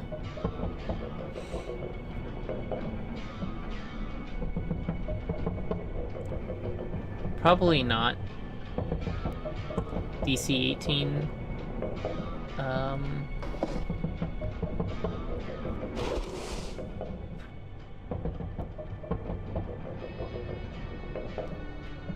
I have only a few things that grant dexterity, and I'm currently wearing one of them.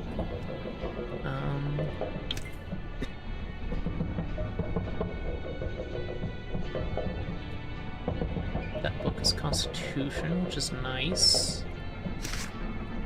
It's just bad.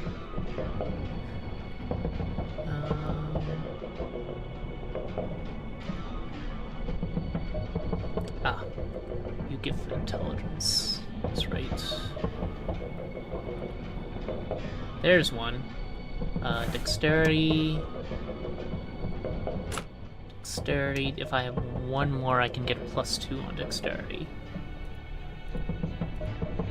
Oh, there's this. That's not quite what I was looking for. So that overshoots.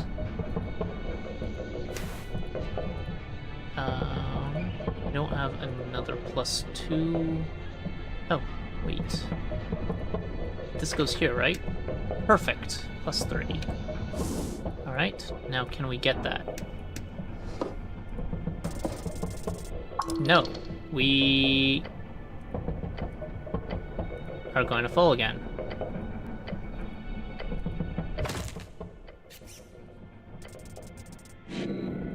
Yeah, it's only 6 damage. It's 10 damage. Well, you're alive. Somehow. That was fucking awful, but it was so close. Cleric! What the hell? You're Delvin lets out an exasperated groan. Be more careful, okay? Next time. Come on, you're gonna go try again. You gotta go try again, right? Maybe the giant cogaloon. You only have 9 left. That did at least 2 damage.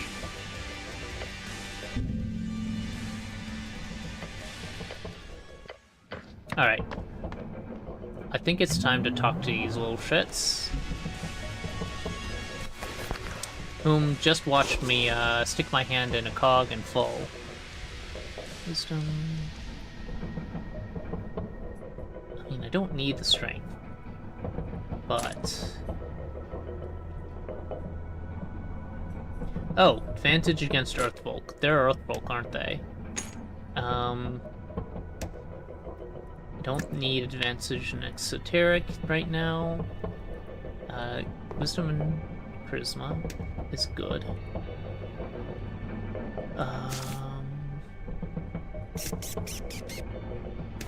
What was I using? Tavern Key is +1 Charisma. I don't need +1 Charisma.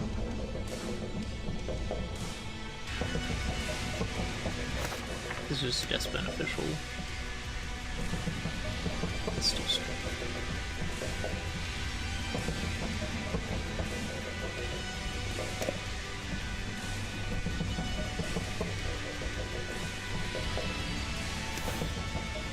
What was I using? That's my other...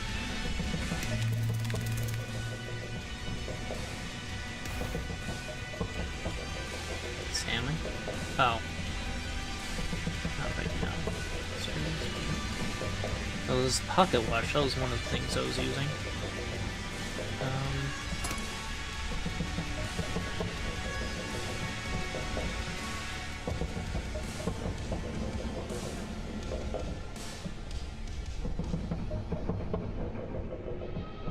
Oh, it was you, +2 in intelligence and advantage against bureaucrats.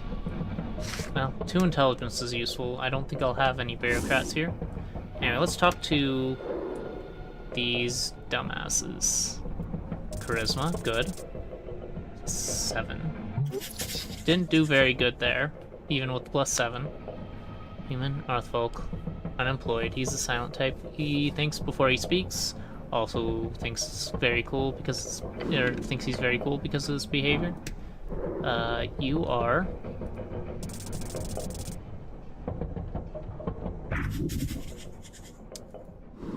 human, probably. You are human, probably. And you are human, probably. I have rolled all 4s tonight. What the hell? Okay. Let's talk to these idiots. Hey.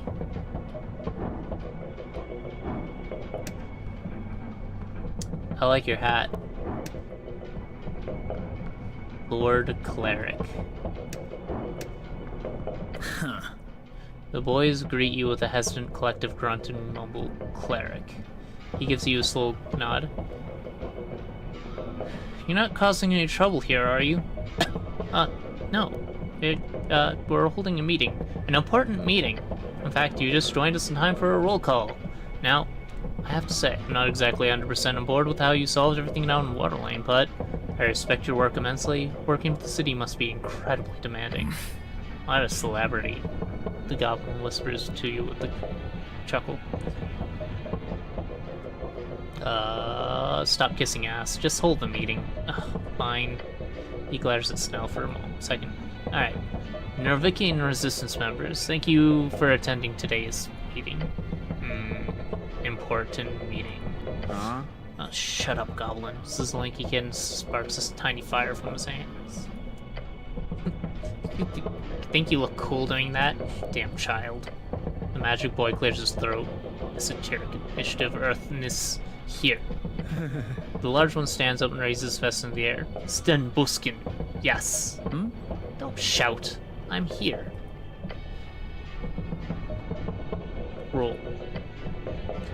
He gives a nervous look to you, then mutters, Master of Whispers. Your companion stifles a laugh. I told you it was a bad title. It should be First Spy. No, that sounds like a magazine protagonist.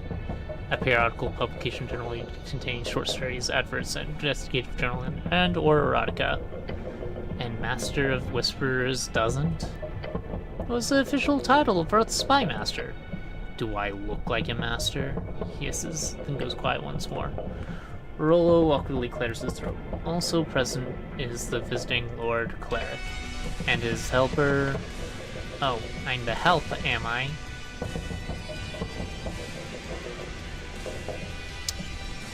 You're the best help, Snell, don't you worry. Thank you, Cleric, he says with a tired expression. I definitely think that was taken a very specific way, but okay. You guys seem organized enough. Thank you, we've worked really hard to keep out before the election. They're just one small offshoot here in Old Tolstad, but there are tons of members in the Norvikian resistance around the city. It's a big political movement. I mean, we're getting there. Claps his fist to his chest. Meeting begins. Larboy cheers. Sweet. When do we go home? No, there's not that much to talk about, right? Yeah, my dad doesn't like it when I stay out like this. Come on, you guys. Lecture's just around the corner, around the freaking corner.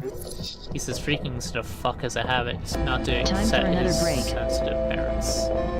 Ads are coming. Don't bother watching these. The billionaires don't know what you need better than you do. Trope. Nor do they deserve your ear or eyes, they're just going to try and monetize mass manipulation. We'll be back in 3 minutes. Alright, well. You heard him. We'll be back in 3 minutes. I'm just gonna wait here and, not pay attention to any ads, because they are terrible.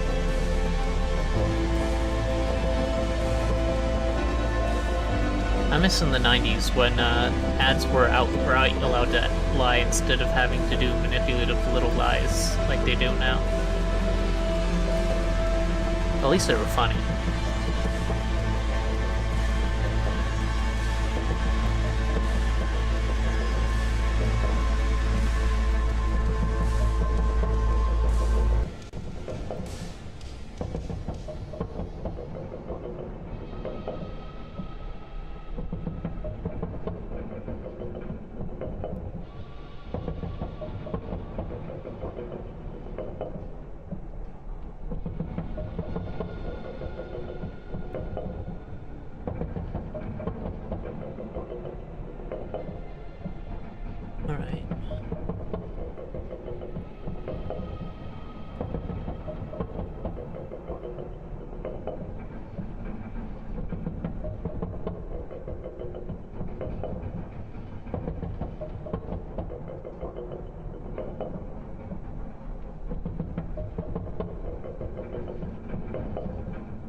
more water? I'll be right back. Got a few minutes before the ads are done anyway. No, just 1 minute. Okay. Minute and a half? Yeah, minute and a half, I think.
Geez. Propaganda is exhausting, isn't it? Always. Well, we shouldn't have ads again for a while, thankfully.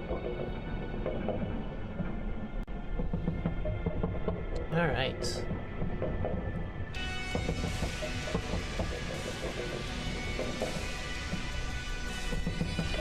And I've got a mission. Big mission. Like, actually. Let him babble. I received word from a contact. You know, the short guy with the weird beard.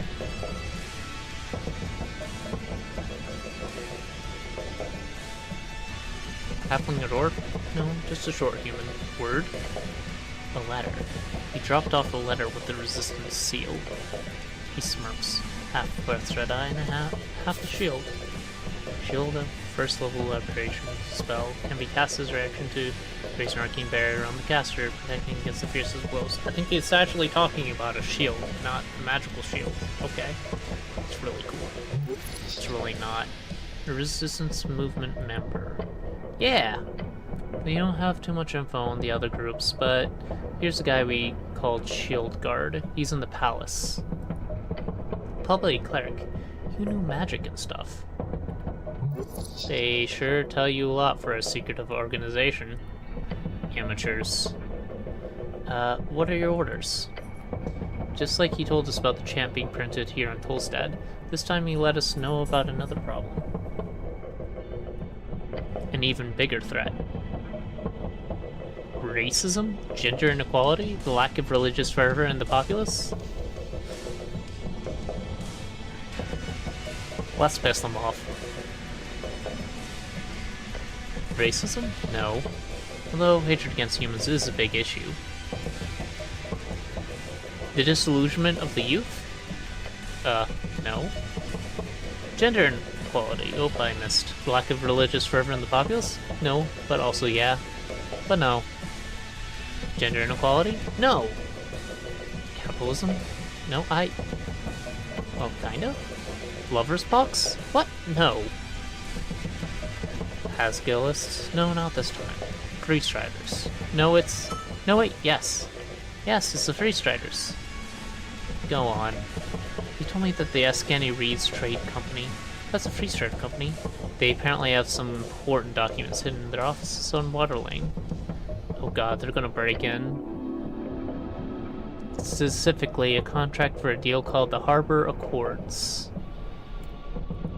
He wants us to. Actually, he didn't specify what we should do. He never really does, but he strongly implied that we should seize it for the state. You know, without being detected, stealthily. He wants you to steal from a free strider company. He wants us to seize it stealthily. What do you know about this company? It's an evil free strider parasite sucking from city from its resources.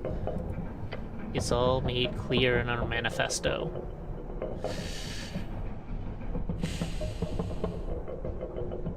Can I read it? No, it's members only. You're gonna read the manifesto of the organization after you've already... You only get to read the manifesto of the organization after you've already joined. Yes? So you already invested at that point. You can't leave even if it's the wackiest manifesto since the hedonists. Hilarious. Don't join. Tell me more about this contract. It's apparently very secretive, but the contract is kept inside of the office. What do you know at the building? I heard it's pretty heavily guarded pretty heavily. They've got a hippogriff on the roof. Griffin. It's a griffin, so I know which roof it is. Griffin is a common spelling. Norvik, although Griffin, and Griffin can appear in various places across Timorian lands. Whatever. Don't think there's magical locks though. That's usually hard for places with a lot of movement going on. You sure know a lot about security, kid. In response, the kid looks around. My brother works at a locksmith. He does arcane locks sometimes. So what are you gonna do? Thinks for a second. You just need to sneak in when it's dark. Locate the safe and crack it. It's apparently hidden within a mirror, or behind a mirror. The info wasn't very specific, but hey, how many mirrors can they have, right? The boys silently, intensely glance around Royal Mill. Like I said, Dad doesn't want me to out on the streets at night, so I'm gonna skip. Isn't stealing illegal? Yes, Stan, it is.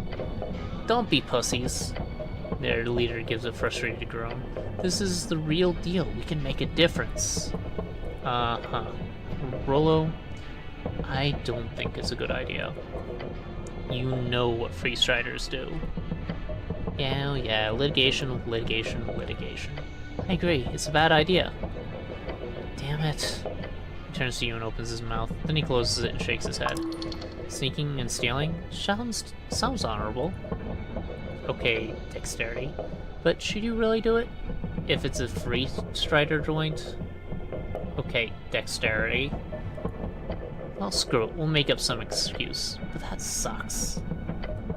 Unless... He says and gestures towards you. Unless the cleric here wants to do it.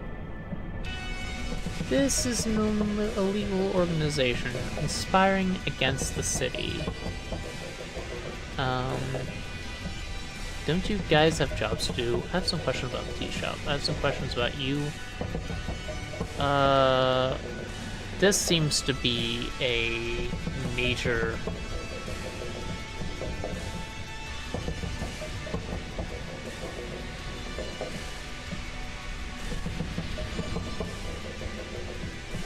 decision.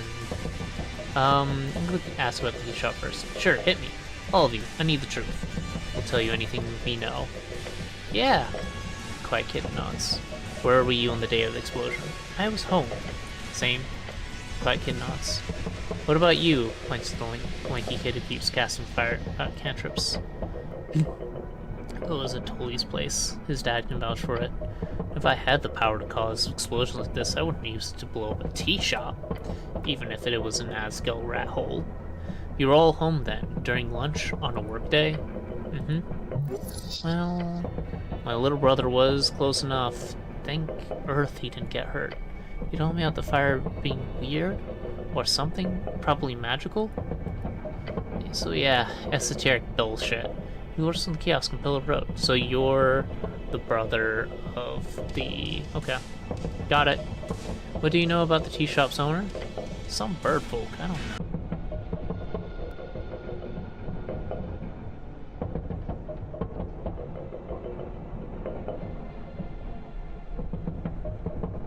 OBS crashed.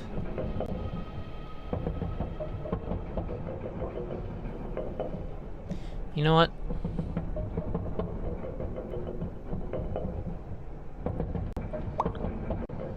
Maybe it's time.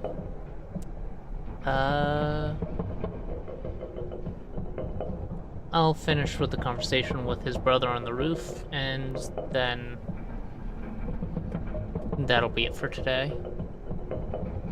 I don't know how far back it crashed. The rest of you, they should collectively. They ever hang out in the tea shop? No, of course not. It was an Asgul hangout. Medusa was there a lot, from what I understand. Bet she knows a lot about it. That's all for now. This is an illegal organization conspiring against the city. The large kid preps up. The quiet kid glances between you and Rollo. The lanky kid spawns a weak spark in his hand, looking nervous.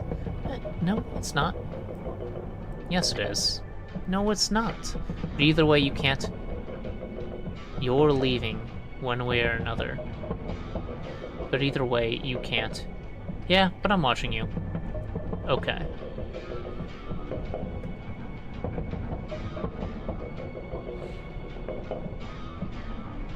Don't you guys have some job to do? The blonde kid gives you a blank expression. He glances at his friends who all seem to avoid his gaze before lowering his eyes. He stares at the floor of the roller mill. He replies, doing important work here. Should I make fun of them for being unemployed? No, that'd be horrendous. These boys are simply products of a faulty system. Making light of that be as mean-spirited as making fun of a short person for being born without a certain height. A good kick can get a man going.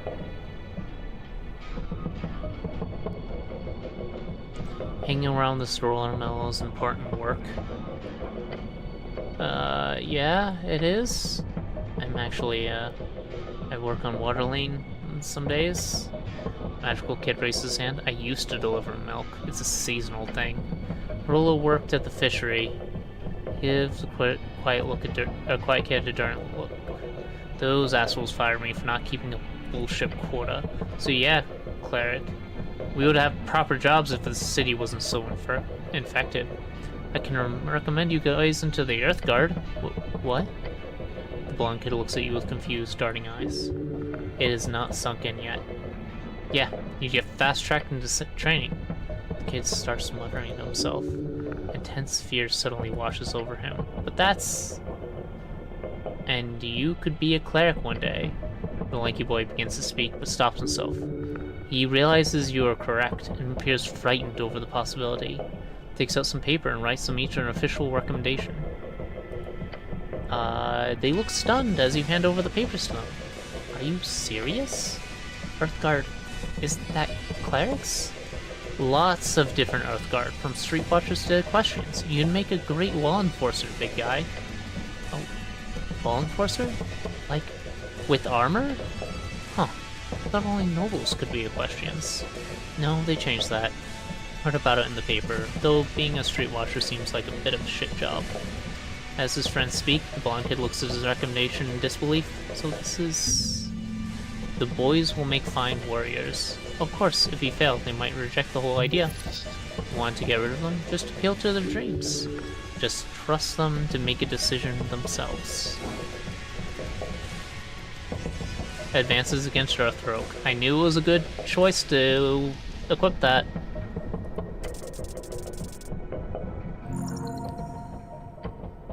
These boys are idiots. Agreed. But they're stubborn idiots. Perfect for boot camp. Make it clear that they can do all of their political bullshit from inside the system. It's a time to put your belief to the test, boys. They all look at you.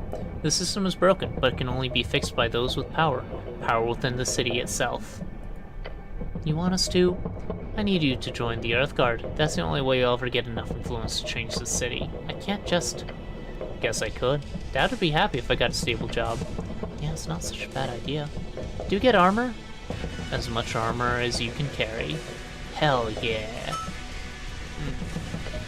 Be careful. You don't want them roaming you off and joining straight away. That is... Maybe tell them to wait or you'll lose the quest?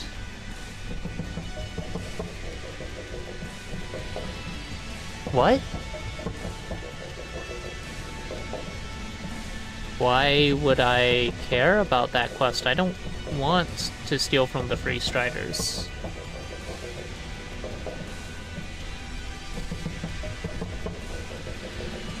It is Quest Sprout in me that is debating.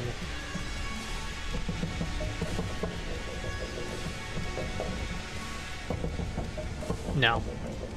If we get them off the streets and into boot camp, it'll probably kick their asses. But it'll keep them off the streets while I'm trying to work this job. They might be a bigger problem later, but that's not a during this game issue. Right? Get rid of them. Okay. Fine. You guys want to go? Well, become a cleric? Isn't that really hard? Yes. Only the best can become clerics. You have to do your best. Oh boy. I guess so. I'm gonna get armor. Awesome! Just head to the recruitment office in the palace. Alright. See you, Lord Cleric? One by one, they shuffle out of the roll mill with nervous expressions on their faces. Let's hope they do well in training. Hopefully, being actively employed and having a prospective future will knock a couple of the ridiculous ideas out of the brains. Hello, Arn. Huh? The scrawny kid sits alone on the roof of the river mill. He jumps as he notices you approach. Hey, I'm allowed to be up here. The boy does not actually know if it's illegal to sit here. I don't say anything. No, I guess you didn't. Relax, I'm just seeing what you're up to. Oh. His body language goes from fight or flight to, I guess I'm not gonna die tonight. I just come here sometimes, after work, to think.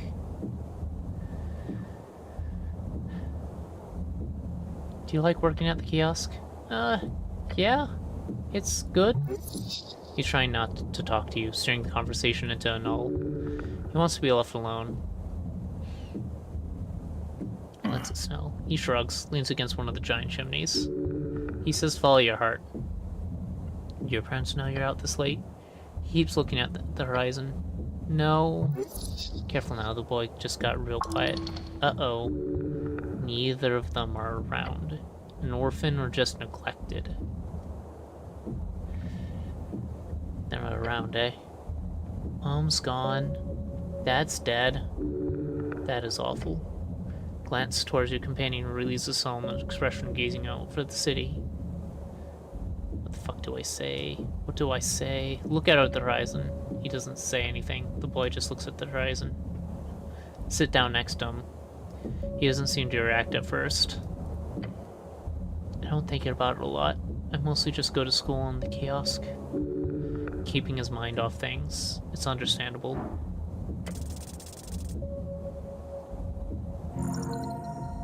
Friendly local druid. You know what to say. Do I? You have to.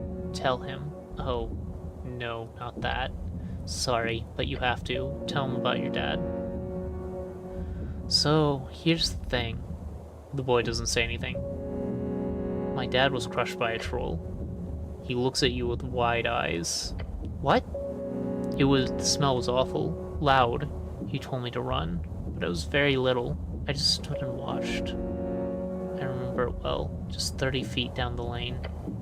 There was a troll in Norvik? Almost. We lived in the hills. It went on a rampage through the village. Oh. 10 men died that day. My dad was number 8 on the official list. He stops looking at you. It's not nice, you know, not having a dad. Yeah? I've heard it's not always great to have one, either. Not always. He speaks with pain. I just want to say. He glares across the river once more. You're not alone, Arn. It hurts differently for everyone, but you're not alone. Yeah.